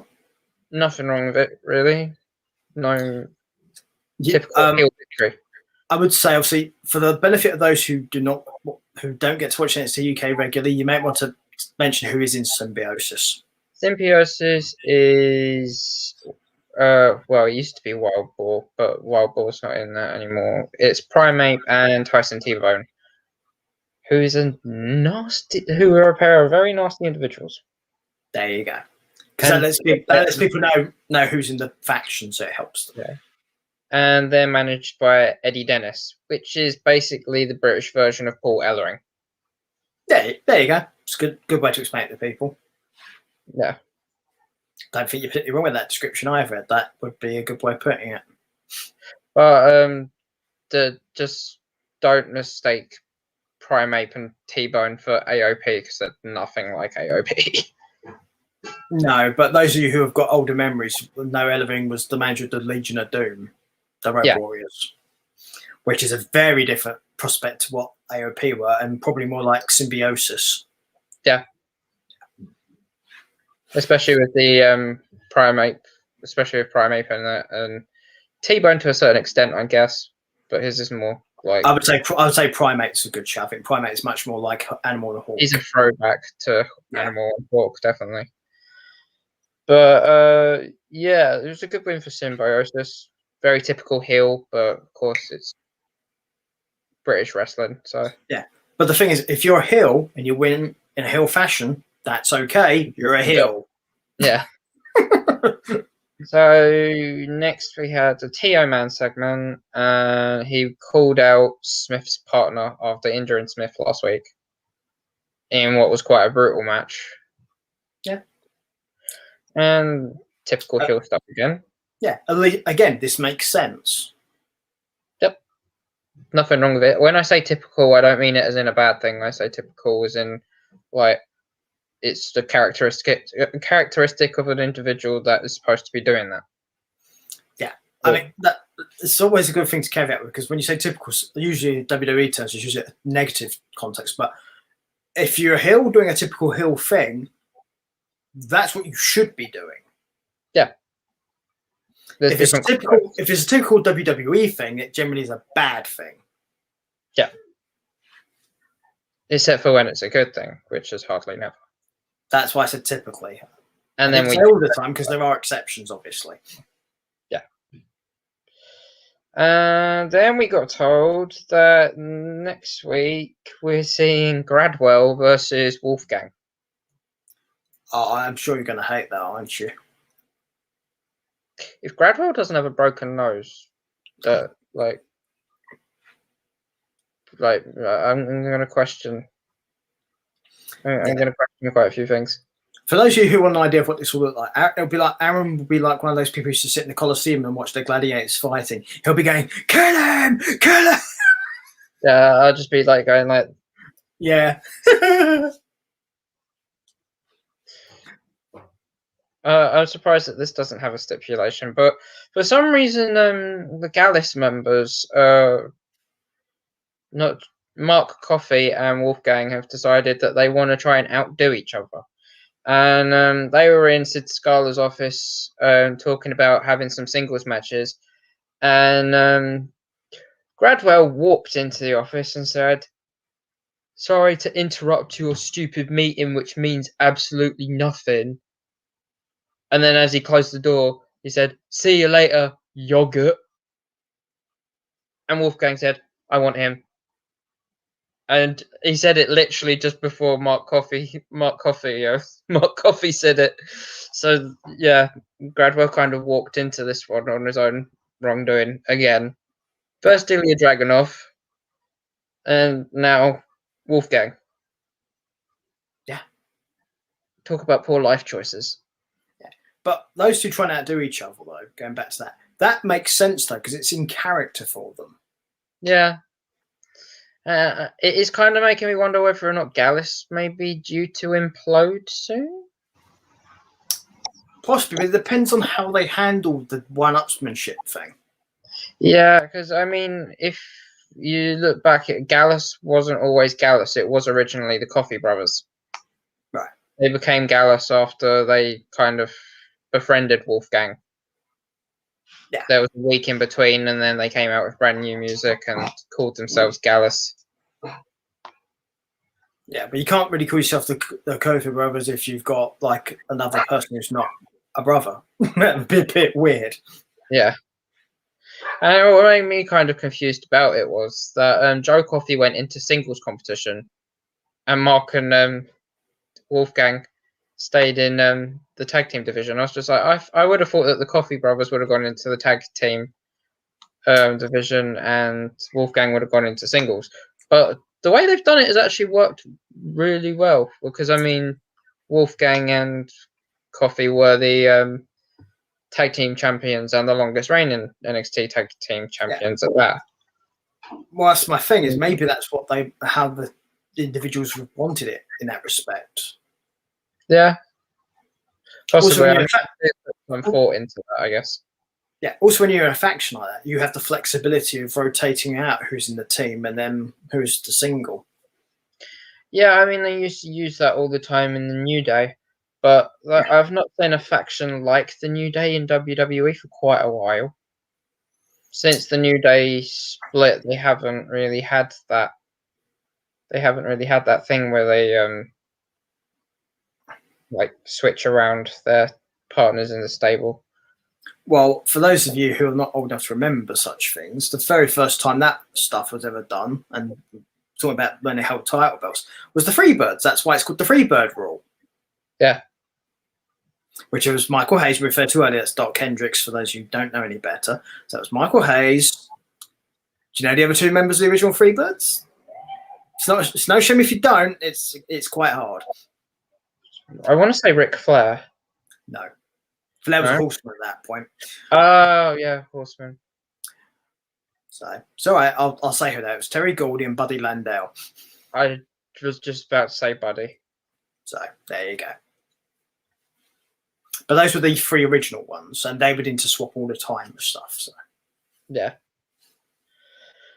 So I mean,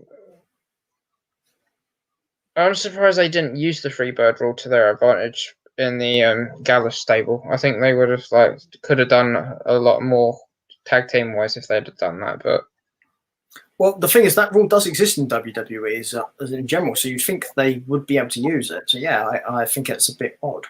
Yeah, and it was quite it being the amount of stables in WWE right now. I feel like they've forgotten about the Freebird rule. Maybe liven it up a bit. Maybe they would actually benefit from it.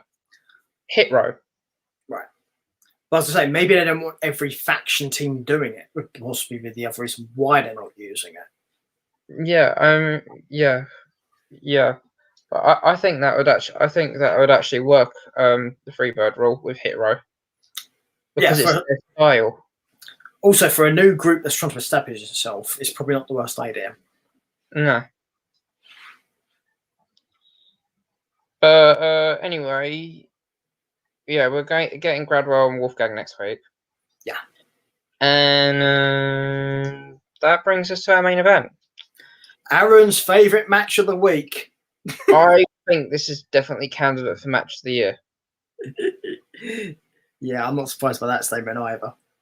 I mean, after like only 15 minutes, like I was like fully invested, and this was like a 25-minute, like 30-minute match. Tell everyone what the match is, because you probably should. It was Meiko Satomura versus Kaylee Ray for the Women's NXT UK Championship. Yeah. And it was an absolute belter. Yeah, definitely a one you should try and watch if you can, people. Yeah. I mean, congratulations as well to Meiko Satomura. No hardship to Kaylee Ray at all. She like gave it her all. Yeah, we have a new NXT UK Women's Champion. Yep. Yes, we do. As Aaron kind of predicted. Hello. But part of me, that's it. Part of me doesn't think that Mako's going to hold the belt for long. Oh yeah. Part of me is thinking that a certain Valkyrie might reappear. Well, there are quite a few women's wrestlers in NXT UK who could quite possibly appear now and challenge us. So yeah, I can see that. And we know that Mako is not exactly young either, so her moving to NXT on the other side of the pond while she still can. But wouldn't be the worst idea. Especially if they want to get her on main roster eventually. Yeah. I mean, you could look at this one, but bear in mind, this is the same company that had Serena Deeb stuck as a trainer for years and not having her wrestling, despite the fact Serena Deeb could beat the living crap out of most of the wrestlers they had. Serena Deeb. She was a trainer in the main NXT UK. I think she was one of the main. She was released in one of those first releases they did. All right. Right. She was in the Straight Edge Society. She's the woman who got her head shaved by CM Punk. Oh, yeah. Right. She's now the NWA Women's Champion, and all her matches are great. Yeah. Not to put too fine a point on it. For those of you who want to see a free sample of her matches, if you don't want to purchase anything, go to the AEW Double or Nothing buy-in show. You can find it for free on YouTube. She has a match on there against Riho. It's worth watching. I might have to give that a watch. So, but yeah, there's definitely a match of the year candidate for WWE. Definitely match of the year for NXT UK so far. Yeah. If it's not up there on that stupid match of the week monitor thing next week, then I give up with it. Okay, it's on Aaron's. We know that one. And to be honest, that's the one we care about here. So, yeah. So yeah, everything about NXT UK was great, except for Waters' rambling nonsense. Yeah, so 9 out of 10.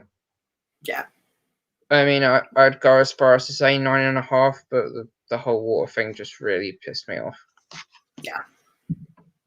I think, and you can tell me if I'm wrong here, I think it would have got a 10 if somebody had interrupted him and like done a challenge sort of thing. Yeah. If that would have happened, then yeah. But yeah, it's more of how it was structured than water appearing. That's what your issue is. Yeah. Cool. That, of course, brings us up to SmackDown. where the first thing we have is Jimmy Uso firing shots at Roman Reigns. Yeah. Well, not being funny, we kind of expected this to happen, but to open SmackDown, really? Yeah, I mean, and then Roman saying that Jay needed to take care of his brother. I was thinking, we're going to see twin versus twin. Possibly. So, I mean, I'm down for the commentating on that. Could you imagine Pat McAfee trying to tell the difference between the two of them once their tops are off? The thing is, though, and particularly in wrestling circles, apart from the rare occasions, brother versus brother tends not to work. Mm. And then you put twin versus twin into the mix, and there's a whole other kettle of fish. Yeah, or sister against sister, because that's happened before as well. So, Bros, I swear to God. so matches where you're like brother against brother, sister against sister, those things don't work. And father against sons tends not to work either. No. There are exceptions to these, but they're very few. Yeah. But maybe Jimmy and Jay can produce something. You never know. I mean, there's the first time for everything. Well, I wouldn't put it past them. They're both very talented wrestlers. Yeah. I mean, when Jay went back and like took care of his brother, it wasn't as heated as I thought it was going to be. No, of course it wasn't. It got more emotional than anything. It was just like kind of like touching because like we've all had arguments with our siblings before. Well, yeah, you've just touched upon it right there. It's because they're siblings. That's why it wouldn't be like brutal, I think, and that's exactly why it'd be the way it was. Yeah, but the way that Roman said it, it made it sound like he was telling Jay to go punch his brother in the face. Yeah, but Jimmy and Jay aren't his brothers, are they? No. Okay, they are family, but they're not brothers. Yeah, and Roman touched upon this. He said that he's not my brother. He's not my twin. Yeah, so he would approach him differently than what Jimmy and Jay would approach each other. Yeah. So yeah, the whole opening to SmackDown was boring. Yeah. Better than Raw. Yeah, but that wouldn't have been hard. But boring. Walter's rambling promo on the beginning of NXT UK was better than Raw's, let's be honest. Yeah, and SmackDown's this section was better than Walter's rambling. Yeah. Even though this lasted longer. Yeah, but this at least this involved multiple people and served a purpose, yeah. Yeah. Also, it developed and forwarded the story. Yeah. So then we had Apollo and Sammy versus Big E and Kevin Owens. Yeah, Big E, who's now fully recovered by being kicked by a ghost.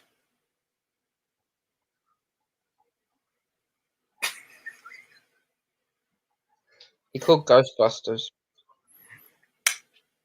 Yeah, after Ghostbusters Afterlife, I'm guessing. But anyway. This Commander Aziz bullshit kind of sucks. Now, here's the question you need to tell us. Was there the spear and was it the wrong way? Yes, it was the wrong way. I mean,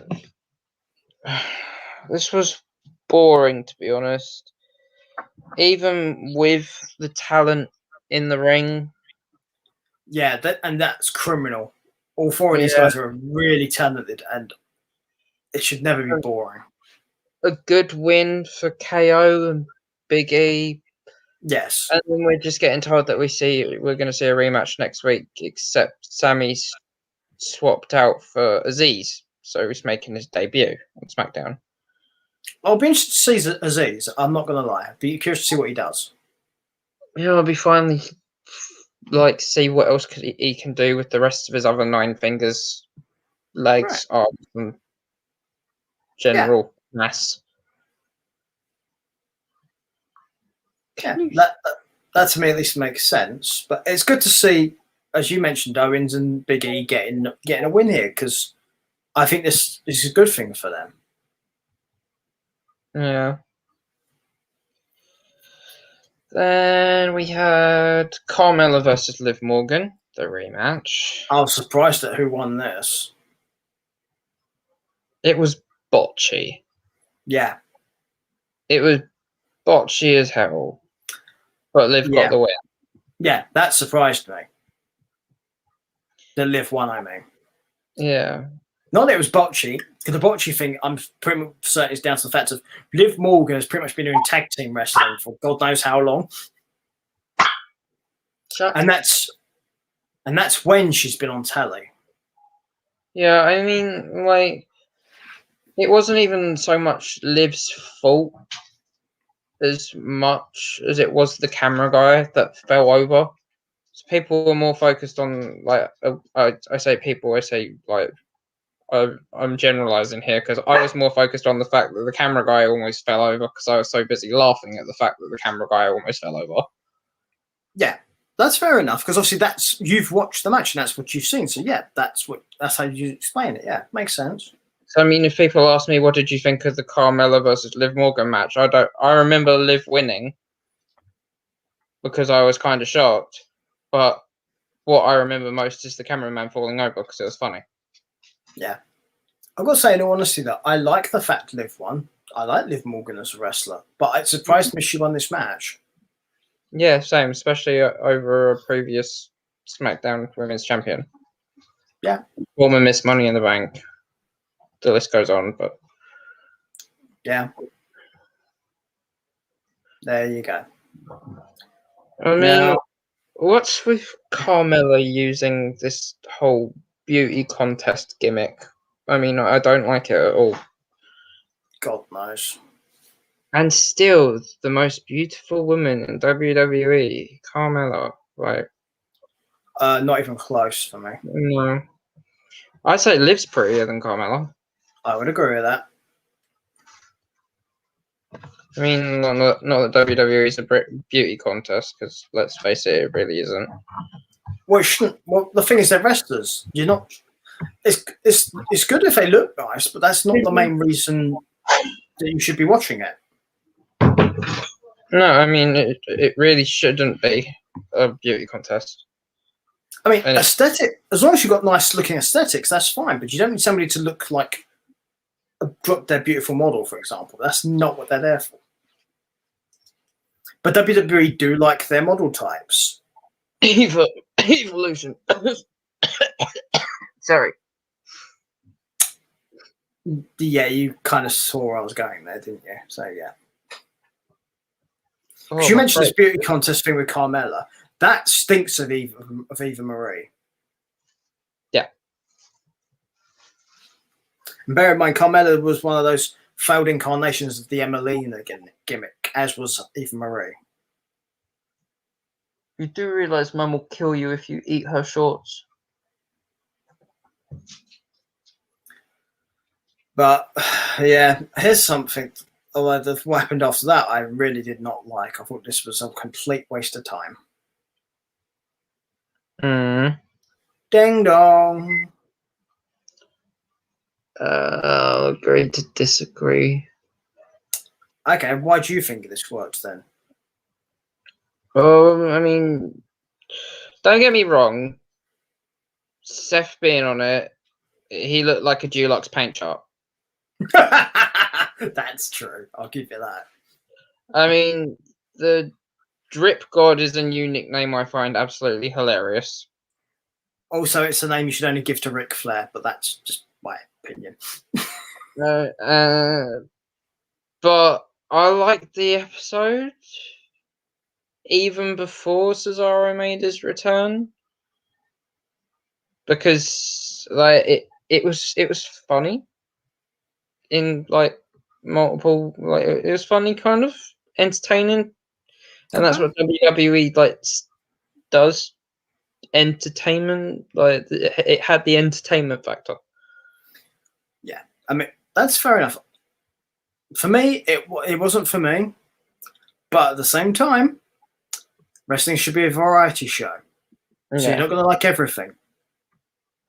I mean, I was surprised about Cesaro's return because I thought he was out on. I thought with him being out on injury, I thought he was going to be out a lot longer than he was. Like not just 3 weeks. There you go. But yeah, I mean, it's Cesaro, so. And then Bianca coming out and turning the tables on Bailey with the whole laughing thing. I actually thought that was actually quite clever. Even though you could tell how forced it was. Yeah, this was something I didn't like simply because I didn't like her making Belair look like a fool the other week. I don't like that, and I didn't like this as a result. No. I'm with you the Cesaro thing because I always like seeing Cesaro around because I like Cesaro as a wrestler, but yeah, I could have done without the segment though, in all honesty. I think there's a better way these things could have been done, but at the same time, I get why they do it. Yeah. So next we got Montez Ford versus Chad Gable, if my memory serves me right. We do. Originally, this was supposed to be a tag team match, but it got changed to a singles match. Yeah. I mean, it was a great match. Well, you got Montez Ford and Chad Gable, so yeah. Yeah. But it got DQ'd by Otis. And I can say that Montez Ford has suffered a rib fracture and cartilage damage thanks to Otis. I'm so surprised about that. Yeah, thanks to the splash and the Vader bomb. Yeah, I am so surprised by that. I had no idea whatsoever. I thought Otis was very safe and never hurt anyone. Yeah, just look at Mysterio and the amount of weeks he had that tape on his ribs. Yeah, it's not the first time Otis has hurt somebody in the ring. I'm not saying he does it intentionally because I don't think he does. I think it's just generally his weight. Yeah. Guys that big should not fly. Well, you can fly if you're that big, but you need to know how to do it safely. Because there's been big men who have done flying like that, and they've been very safe. I mean, Vader's a good example, like Big Van Vader. Yeah. He was that kind of weight, and he would fly. He'd do moonsaults, for Christ's sake, off the top rope. Did he ever hurt anyone? No. No. And Vader has a much more brutal-looking style than what Otis has. Yes, Vader was sometimes a bit heavy with his like fist shots and stuff, but when it comes to aerial moves or splashes, no. Because when you're that big, you have responsibility to the opponent not to hurt them. No, yeah. It's like Viscera. Right, yeah. Because he was known to hurt people as well, but you also would have Yokozuna.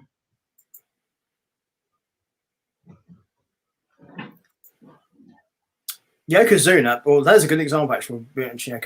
Yokozuna, that bonsai splash he used to do, you'll hear from multiple wrestlers, he never hurt anybody. Light as a feather. Mm-hmm.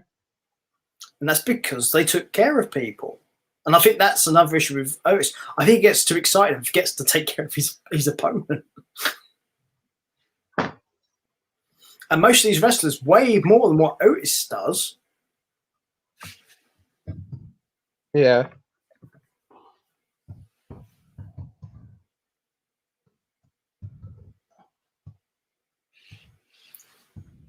It's not a good thing to see though.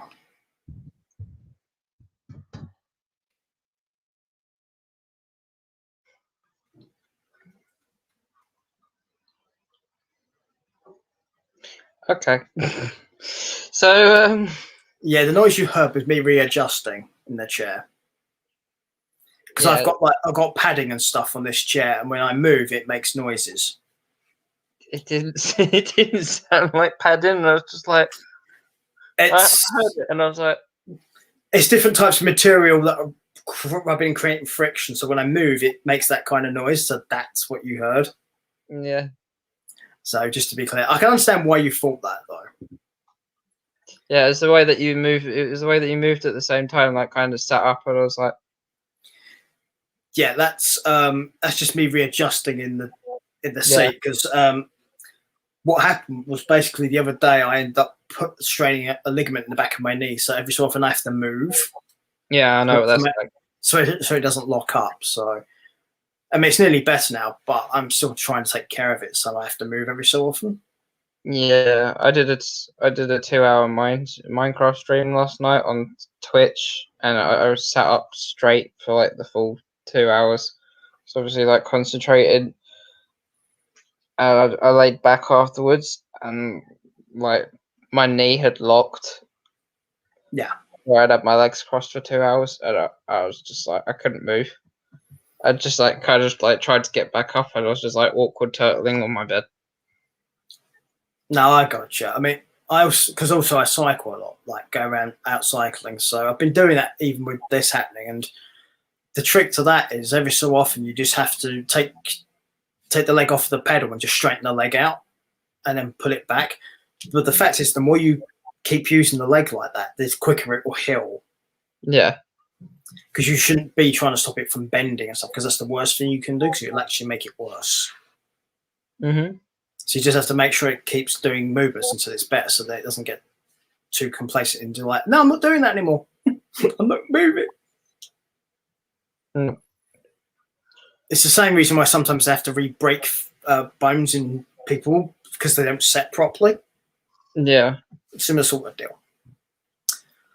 But anyway, yes, now we got past Fartgate. Yeah. Should we talk about Corbin versus Nakamura for the 4th time? Well, we had Boogs come out again and do his thing, which is always good to see. Yeah. Nakamura won. Yeah, I get it. They're talented and put on a good match, but it's repetitive at this point. Yeah. The fourth time, and then afterwards, Corbin went to Pierce and he said, "Enough's enough." Blah blah blah. And Sonya said, "Why don't you put your crown on the line?" So we might be having this match next week. Crown in a cell. Crown in a cell. I wouldn't be opposed to that. Corbin versus Nakamura in Hell in a Cell would be quite interesting. Although, with the way they're trying to cut money at the moment, it could be Kratos. It could be Hell in a Crate rather than Hell in a Cell. Probably. But yeah. And then we had the third family segment of the show about the Usos and Roman. This, however, involves something I did like. Mysterio calling out Roman. Roman using Dominic as a dart.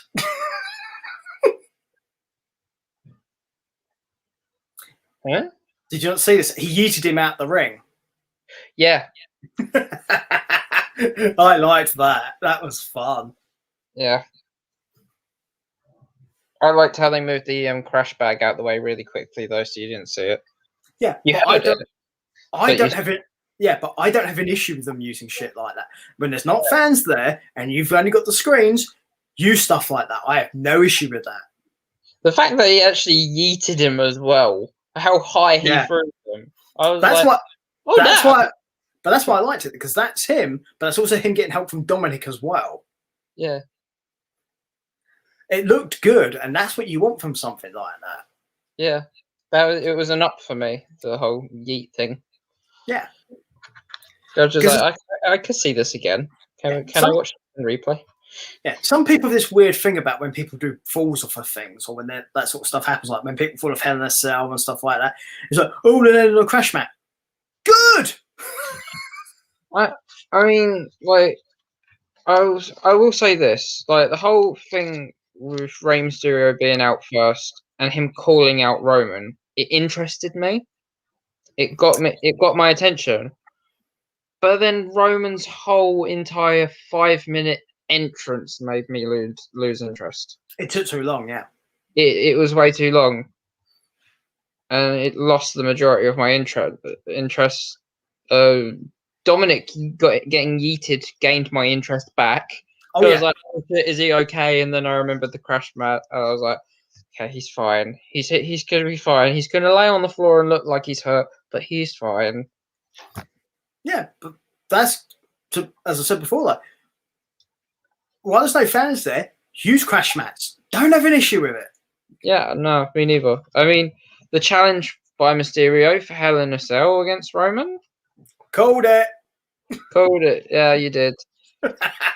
But it's just lazy booking by WWE. Yeah, it's why I called it. Although on the plus side, they didn't do the alternative I offered as well, which is Dominic. No, they yeeted him instead. Yeah, out of the two of them, I'm glad it was Ray, but we did get him to yeet Dominic, so we got both. Yeah, I mean, I can see this going. I can see this going one of two ways. I can't see Mysterio winning. Oh, I don't think he's winning at all, but it'll be a good match. I don't even think that. I'm like, if Ray brings his working boots and Roman wants to do stuff, it'll work. Trust me. I could see this turning into another whole like family like affair thing again, where Ray ends up getting injured and Dominic decides he wants to fight Roman instead. Yeah, but what I mean is, if this is just a straight up match, then I think this will be very enjoyable.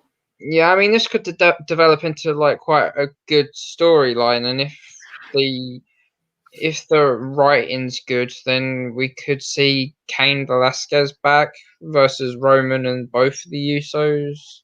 Well, there's that, but if Roman cheated him well enough, I mean Dominic, he might have like knocked some sense into him and turned Dominic into Dominic Guerrero. Yikes. You know, because Dominic's actual father's Eddie. Or beat him so bad that he has to wear a mask for the rest of his life. Booyaka, booyaka. I mean, there's a rumor going around that after Ray retires, he's given his mask to Dominic. You don't just give the masks. That's a no-no. You have to earn masks for luchadors. Yeah, but when have WWE ever cared about?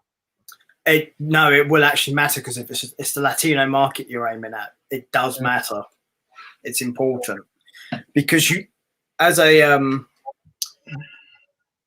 masked wrestler of a luchador thing, basically they appeal to the whole Latino market, which is something WWE wants. So they can't be just willy-nilly about stuff, because they will lose an audience. So as a result, you probably lose a lot of respect as well.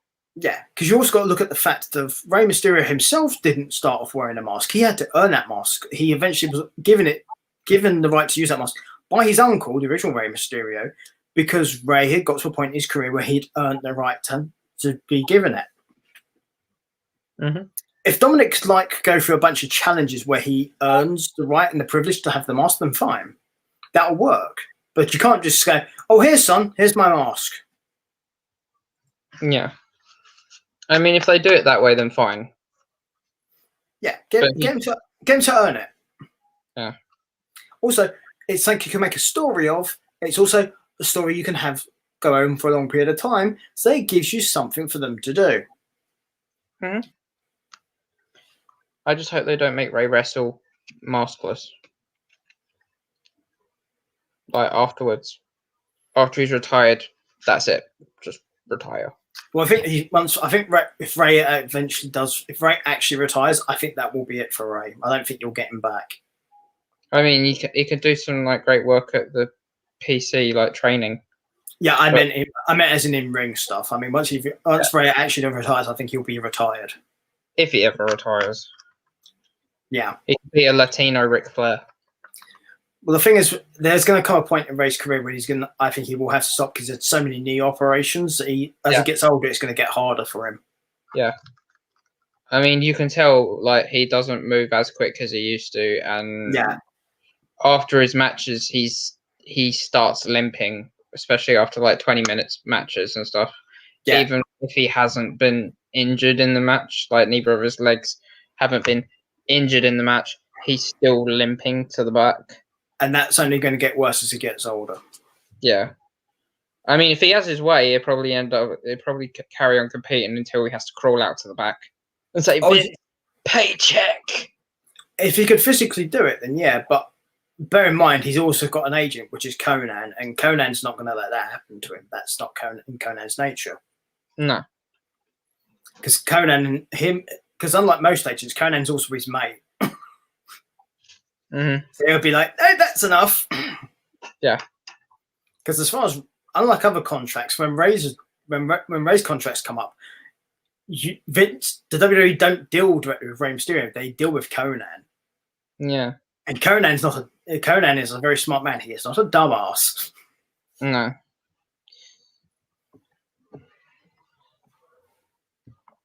And that's probably like one of the conditions of Ray coming back to WWE was probably getting his son in a storyline. I would think so, yeah. So it just goes to show how good of a manager Conan is. Oh, yeah, Conan knows what he's doing. He's not a dummy. Mm-hmm. To give an example, Conan has got talent in 3 of the 4 major wrestling companies.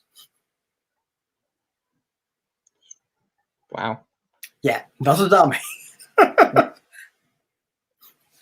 Not a Paul Heyman. Nah, definitely not. Because also he makes sure his guys all get paid. Yeah. And not released. Or fired. Yeah. Or just let his own show sink. Yeah, but ECW. yeah, at some point we might actually do some like look back shows at some of the stuff like that. So we'll possibly at some point do some specials. But yeah, the Ray and Roman Reigns thing, that was the end of SmackDown. Yeah, and I go SmackDown a 3 out of 10. Actually better than Raw, but still crap. Yeah. My highlight was Dominic getting yeeted out the ring. Ditto. Yeah. And that's nothing against Dominic. I just like, wow. No, that's a positive for Dominic. He made it look good. Yeah. Because that's something that both him and Roman have to do, otherwise it doesn't work. Yeah. I mean, that will probably be like moment of the week next to Naoko Satomura winning her championship. That will probably be on the poll. I think that's fair. The way WWE do stuff, I think that's fair. Yeah, and no doubt Dominic will probably win. If they caption it Yeet as well, I will laugh. Please do it, please. I'm not. You'll have to enlighten me here, because is Yeet a term in America? Yes. Then there's always a chance of it. Then. Yeah, I think Yeet actually originated in America. Okay, well, I don't know the word or the origin of it, so I know what it means, but I don't know its origin. Do you know what the opposite of Yeet is? No. Yoink. Right. See, because I'm used to words that I find in the dictionary. Yeet is in the dictionary. Not my dictionary, it's not. It's in the Oxford Dictionary. As I say, it's not in my dictionary. Yeet is when you do something. Yoink is when you. Yes, but there's a bunch of dumbass words in the Oxford English Dictionary, so that's why that doesn't stand up. Yeah, and since 2019, YOLO's been added to. Yeah, which isn't actually a word; it's an abbreviation. Yeah, so that makes no sense, right? Nope. So SmackDown goes. Yeah, I'm with you. The highlight is Dominic being yeeted. And 3 out of 10. Yeah, better than Raw, but not by much. Yeah. Right. So now we have the NXT in your house predictions. I generally believe that it's going to be retains across the board. Okay. Well, I will start with. I'm going to start with the list of the matches. You can tell me as we go along. Okay. Except for the Legado. Right. We have the winner take all tag team match, which is the North American title and the tag titles all at stake, as Bronson Reed and MSK take on Legado del Fantasma. I'm on the fence with this one because if Legado can be smart, and we know that they can, and get Bronson Reed out of that corner and like eliminate him like from the match like early on, and literally turn it into like a 3-on-2 situation between MSK. Even though MSK are the champs, no one's that good at a 3-on-2 situation, and I can see them coming out top. But at the same time, I can see MSK and Bronson Reed coming through. So I'm going to say retain, but I wouldn't be surprised if Legado won. That's fair enough. I'm actually with you. I think they're keeping them because I can't see Phantasma having the North American title. To me, that doesn't make sense. I could see them possibly having tag champions, but the problem is with this match is they would win both sets of belts. I don't see that happening. Honestly. No. So there we go. Next match is Mercedes Martinez versus Xia Li. I think Xia Li comes out on top. I think you're right. But this is also why I did not like what happened on NXT. No. And I think the lights are going to go out at the end, and Mercedes is going to have disappeared with Xia Li and Boa. So you think she's going to be off all that training that Xia underwent and all that stuff? Yeah. I hope so. So I think it would be an interesting twist. Wouldn't be the worst idea. No. And with Mercedes is like hardcore style like background. It suits her character. It can develop her character even more too. Yeah, it's not the worst thing.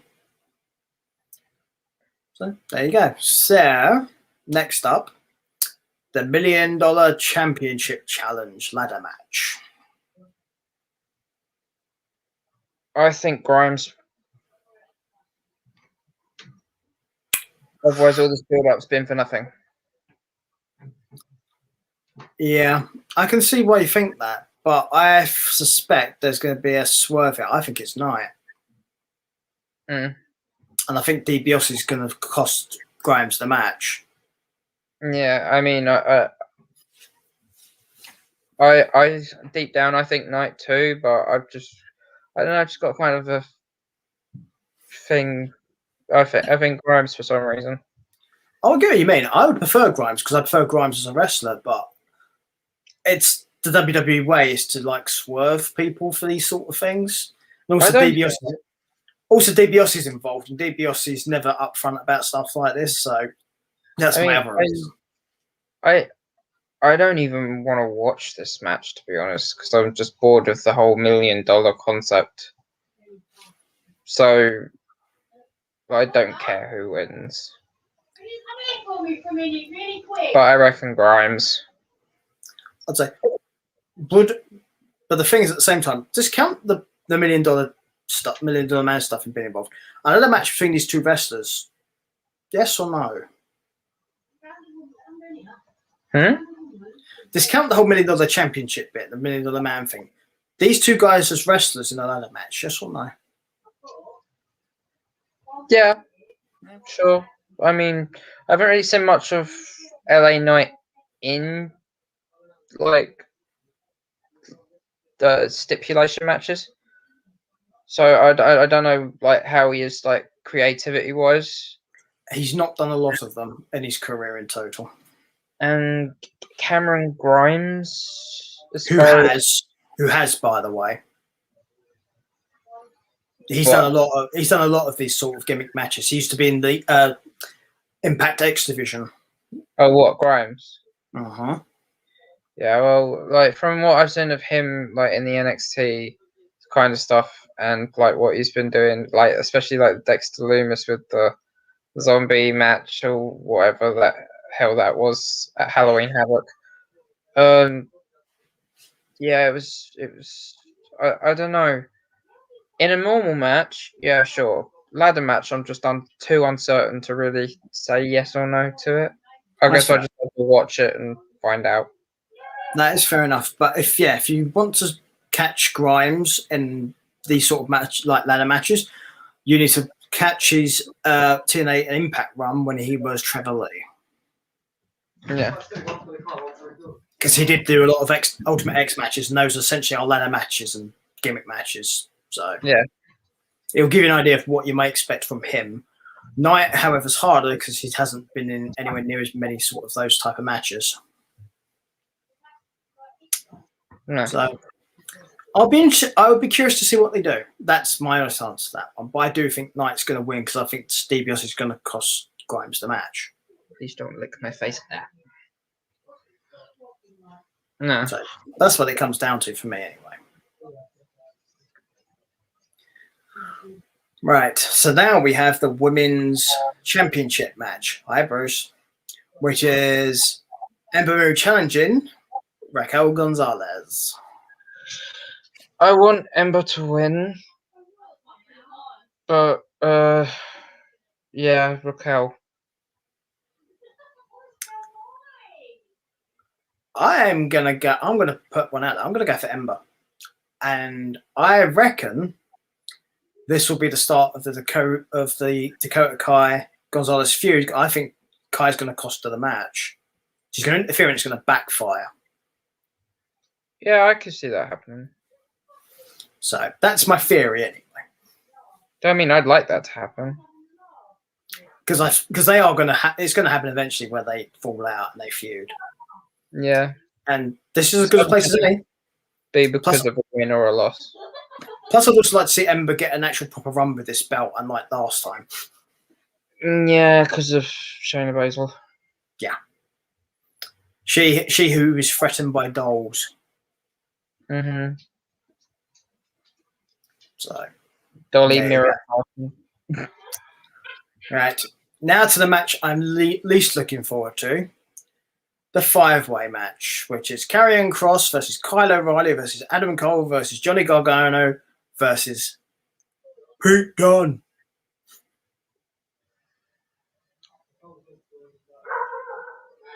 Kross wins, pins Gargano. Right. Here's the thing, and I touched upon this earlier. But I want Dunne to win. For me, as long as Adam Cole doesn't win, I'll be happy.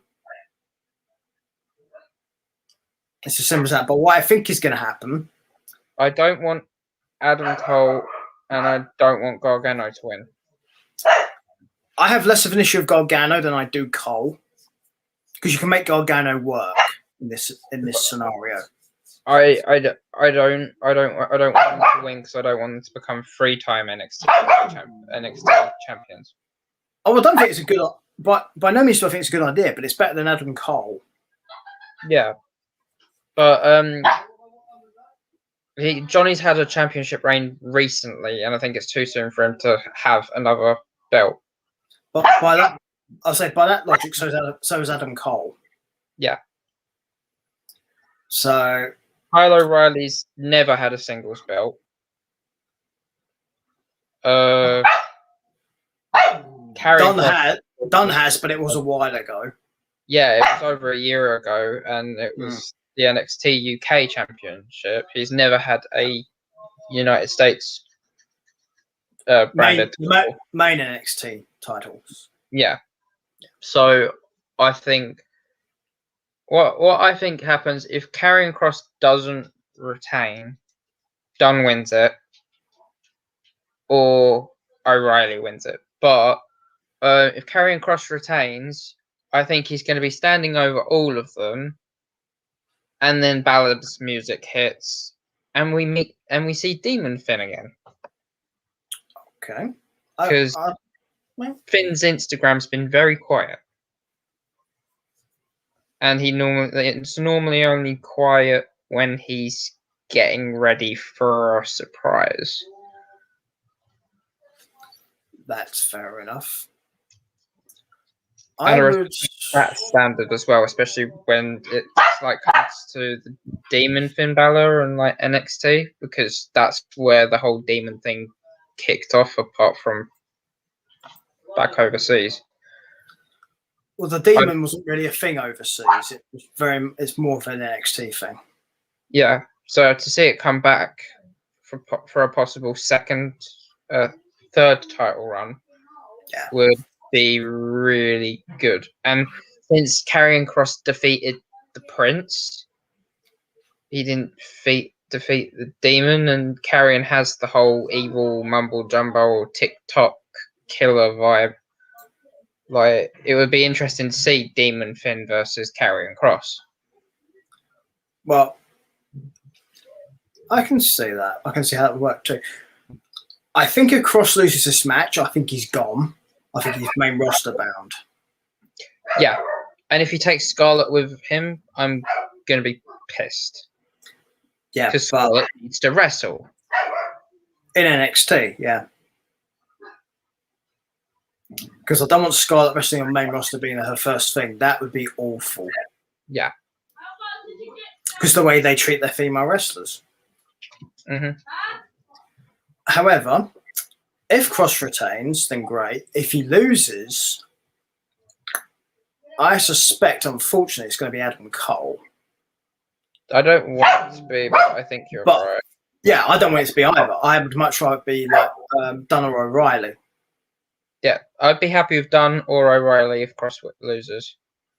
Yeah, although if I was going to pick if I was going purely on who I like, it would be Dunn. Yeah, he deserves it. He's been more than patient when it comes to like a championship as well. He's not gone after any other title. He's sat, he's waited, he's bided his time, he's brought up his persona and his like baddest guy on the roster attitude. He's worked. He's a company man. He's worked. Yeah, he's built himself to that point. Yeah. Yeah. Makes sense to me. Yeah. So, but we'll see, obviously, later on in the early hours, whether we're right or not, because that's when that will happen. Yeah. Are you staying up for this one? I've got an early start in the morning, so no. But I will know what happens very quickly because I'm going to be up pretty much almost when it finishes. Yeah, that's fair enough. So it's one of those. So I'll be awake, possibly. I've snack, whether or not we will see what happens, won't we? So yeah, because for those of you who don't live in the UK, it's very hot here right now, which means sleeping could be a bit of an issue for some people, especially people who have epilepsy and get stress-induced seizures. Yeah. Also, people who don't deal with heat and these sorts of conditions. So, I am actually just gonna. The reason why I probably won't get to see it is I'm got to be up early anyway. Which for me, early, just to explain this to people, me early is 4 or 5 o'clock in the morning. Whereas me early is 8 o'clock. Yeah, and for a time difference for those of you who live on the East Coast of America, basically, you're 5 hours. When the pay-per-view finishes, that's pretty much when I'm getting up. Yep. So yeah, it just depends. I stream with that are on East Coast. Yeah, if I can't sleep, then I'll probably just stay up and watch the whole thing and then just go from there. But yeah, yeah. For those people, sorry, I was gonna say, but if I can get to sleep, I'm gonna try. But go on. Yeah, for those people who like watch my streams, Mr. Noir Whale is from the East Coast, so it's unlike Activity, and Boo Boo Kitty is also from East Coast as well, because obviously she lives with Mr. Noir Whale. What, your streams? Do you mean like on your Twitch? You mean these streams? Yeah, that outdated thing. Yeah, I just have, again, it's one of those things I just haven't had time to update. I've got 200 more followers than that. Yeah, he's doing much better now. This is an old shot, so yeah. But you guys check him out for stuff like that because it's always going to be helpful. Plus, it's help support the charity course this month, which is The this NS one right here. Yeah, So- I've been vegetarian for 13 days. And how is it going? It's going surprisingly well. My brother on the first week brought home McDonald's. He took a bite out of a Big Mac and he said couldn't eat anymore and left it on the side in the kitchen in front of me. I guarantee you that was deliberate. Oh yeah, it was because he Yeah. walked out of the kitchen eating a pack of crisps. Yeah. Some people are like that, Mm-hmm. especially siblings. Yeah, I'm with you, Bruce. So that I can understand. But it's going well. Well, I'm glad it's going well though, obviously, because obviously the charity and stuff. Yeah, it's been funny because I've actually been I had my girlfriend over last night and I cooked dinner and I made cheesy potato pie with chopped up vegetarian sausages in it and baked beans and like red Leicester over the top as well, so it's nice and crispy on top. And yeah, she'd never tried a vegetarian sausage before. And she was like shocked at how like a sausage it actually tasted. And she said it makes me question everything. Have I been eating real sausages my entire life? It's just like, oh my god, I never thought of it like that. Well, it depends what kind of sausages you normally eat as to whether you're okay with vegetarian sausages. Because I've had different types of sausages that I've eaten, and but I've also had vegetarian sausages as well. I can taste the difference. Yeah, I mean, I can as well. But are they convincing? Yeah. Do I think they're as nice? No. I mean, I get corn chicken nuggets from the co-op. I've been living off of them for like nearly 2 weeks now, but they taste just like normal nuggets, like McDonald's nuggets, and I like them, so they're good enough for me. Well, that's fair enough. I never think that's an issue for people anyway. So just going to very quickly do. Also, you guys can find us on Twitter, which is 5050 Booking. Obviously on Instagram there as well. You can also support us on the Patreon, which is here as well. All the links for these things are down below. Yep. But obviously, we're doing all the diet and stuff. One thing we will have to do before we do anything else, though, is we're going to send out a special congratulations because there's a new Bubba in the world. Yeah. Congratulations, Ben. Congratulations, Kira. Yeah, and for those of you who don't know who they are, Butt Saggington. Yep, Butt Saggington and the Kira drink. Yeah. So congratulations to them that their little bundle of joy joined the world yesterday. This is not a bundle of joy. This is an ass. By the way, he's pointing to the dog, just to be clear, people. Mm-hmm. Just like to make sure stuff like that. Total ass. Yeah, who seems to be enjoying the attention he's getting right now, so I suspect that's why he's being an ass.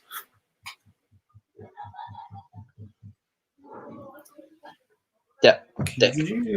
So, yeah, so congratulations to those guys, and yeah. Yeah. And that's why Aaron was wetting the baby's head before he joined us today, so that's why he was a bit tipsy. You're looking at a godfather. Yeah. It's not my first godchild, but... Did somebody make you an offer they couldn't refuse? Yeah. I don't know, maybe. You also now got to have cotton buds in your mouth when you talk.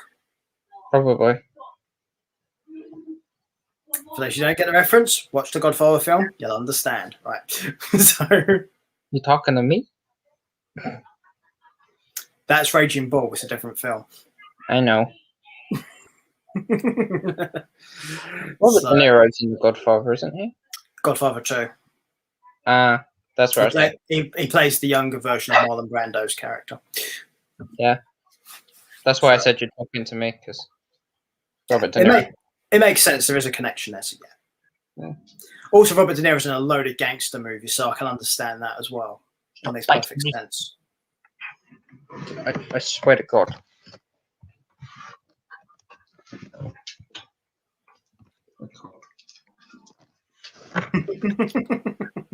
Okay, now that I've moved the camera away, you're biting me again. Yeah, it's. I want attention, but I don't want to be on camera. Yeah, that sounds about right. Dick. Careful, you put a finger, he might bite it, right? He is. Ow! Yeah. Don't airplane ear like you didn't do anything wrong, you little sod. As far as he's concerned, he didn't. My mum's just got home. I can hear her. Yeah. So let's see. So we covered most things, coverage of things. Is there anything you want to talk about? Announce, mention, might be relevant. No. Any of you who do follow me on Twitch, if any of you do see my stream bubble pop up, please just pop in, even if it is for 5 minutes. I'm so close to getting affiliated right now, and that means I can start actually earning money and donating more proceeds to charity and helping out more people. So if you see that little Twitch icon and you're following me, just hop in, even if it is for a couple of minutes, or tab me on your work PC or something. I'd really appreciate it. Bruce, Ow. Well, Bruce does, because Bruce can't do it, so he doesn't have his own computer. You have no thumbs. No, he does. He just doesn't have opposable thumbs. He's an opposable dick. Go away. But are you streaming today? You gonna do a game stream? No, I am streaming tomorrow evening, and I'll be streaming Fortnite because it's my stream Mondays. I do also want to say a big thank you to everybody who's been paying attention to S Cubed, which has been my streamer support Saturday. My streamer vote Saturday stream, so where people have been deciding on what I play. Just wanted to say a big thank you to all the people that have been voting on a weekly basis and chipping in and coming and watching on Saturdays. Cool, that's good. Good. So yeah, you're streaming your next fight tomorrow evening. Obviously, this is UK time, people. So just look up what that is when you look into it. British Standard Time, 3 p.m. Eastern Seaboard Time. Yeah, if you're on the eastern coast of the United States, it's a 5-hour time difference. Yeah. If you're in Malta, it's a 3-hour. It's a 1-hour time difference, so it's only 7 o'clock for you guys. You're ahead though, not behind. Yeah. So, if you're on the west coast of America, it's 8 hours. And if you're in Australia, it's 8 o'clock in the morning, roughly. Depends where in Australia. There's different time zones in Australia. True. Sydney's 12. It's a big country like America. So America's got 4 different time zones. Yeah. Okay. Well, thanks you guys, and I hope you have. Well, there's a Bruce out of nowhere. Yes, somebody's been welcomed home. Yes. Yeah. But it was for where just come back from the pub. Fair enough. I hope you had fun anyway. But yeah, we'll say goodbye to all the people now and let them scoot off. So thanks for joining us, people, and you can get to see who's right with the predictions next time we do stuff. Yep. So we're all going to wave, and Scarlett Bordeaux needs to wrestle. Yeah, she really does. Get her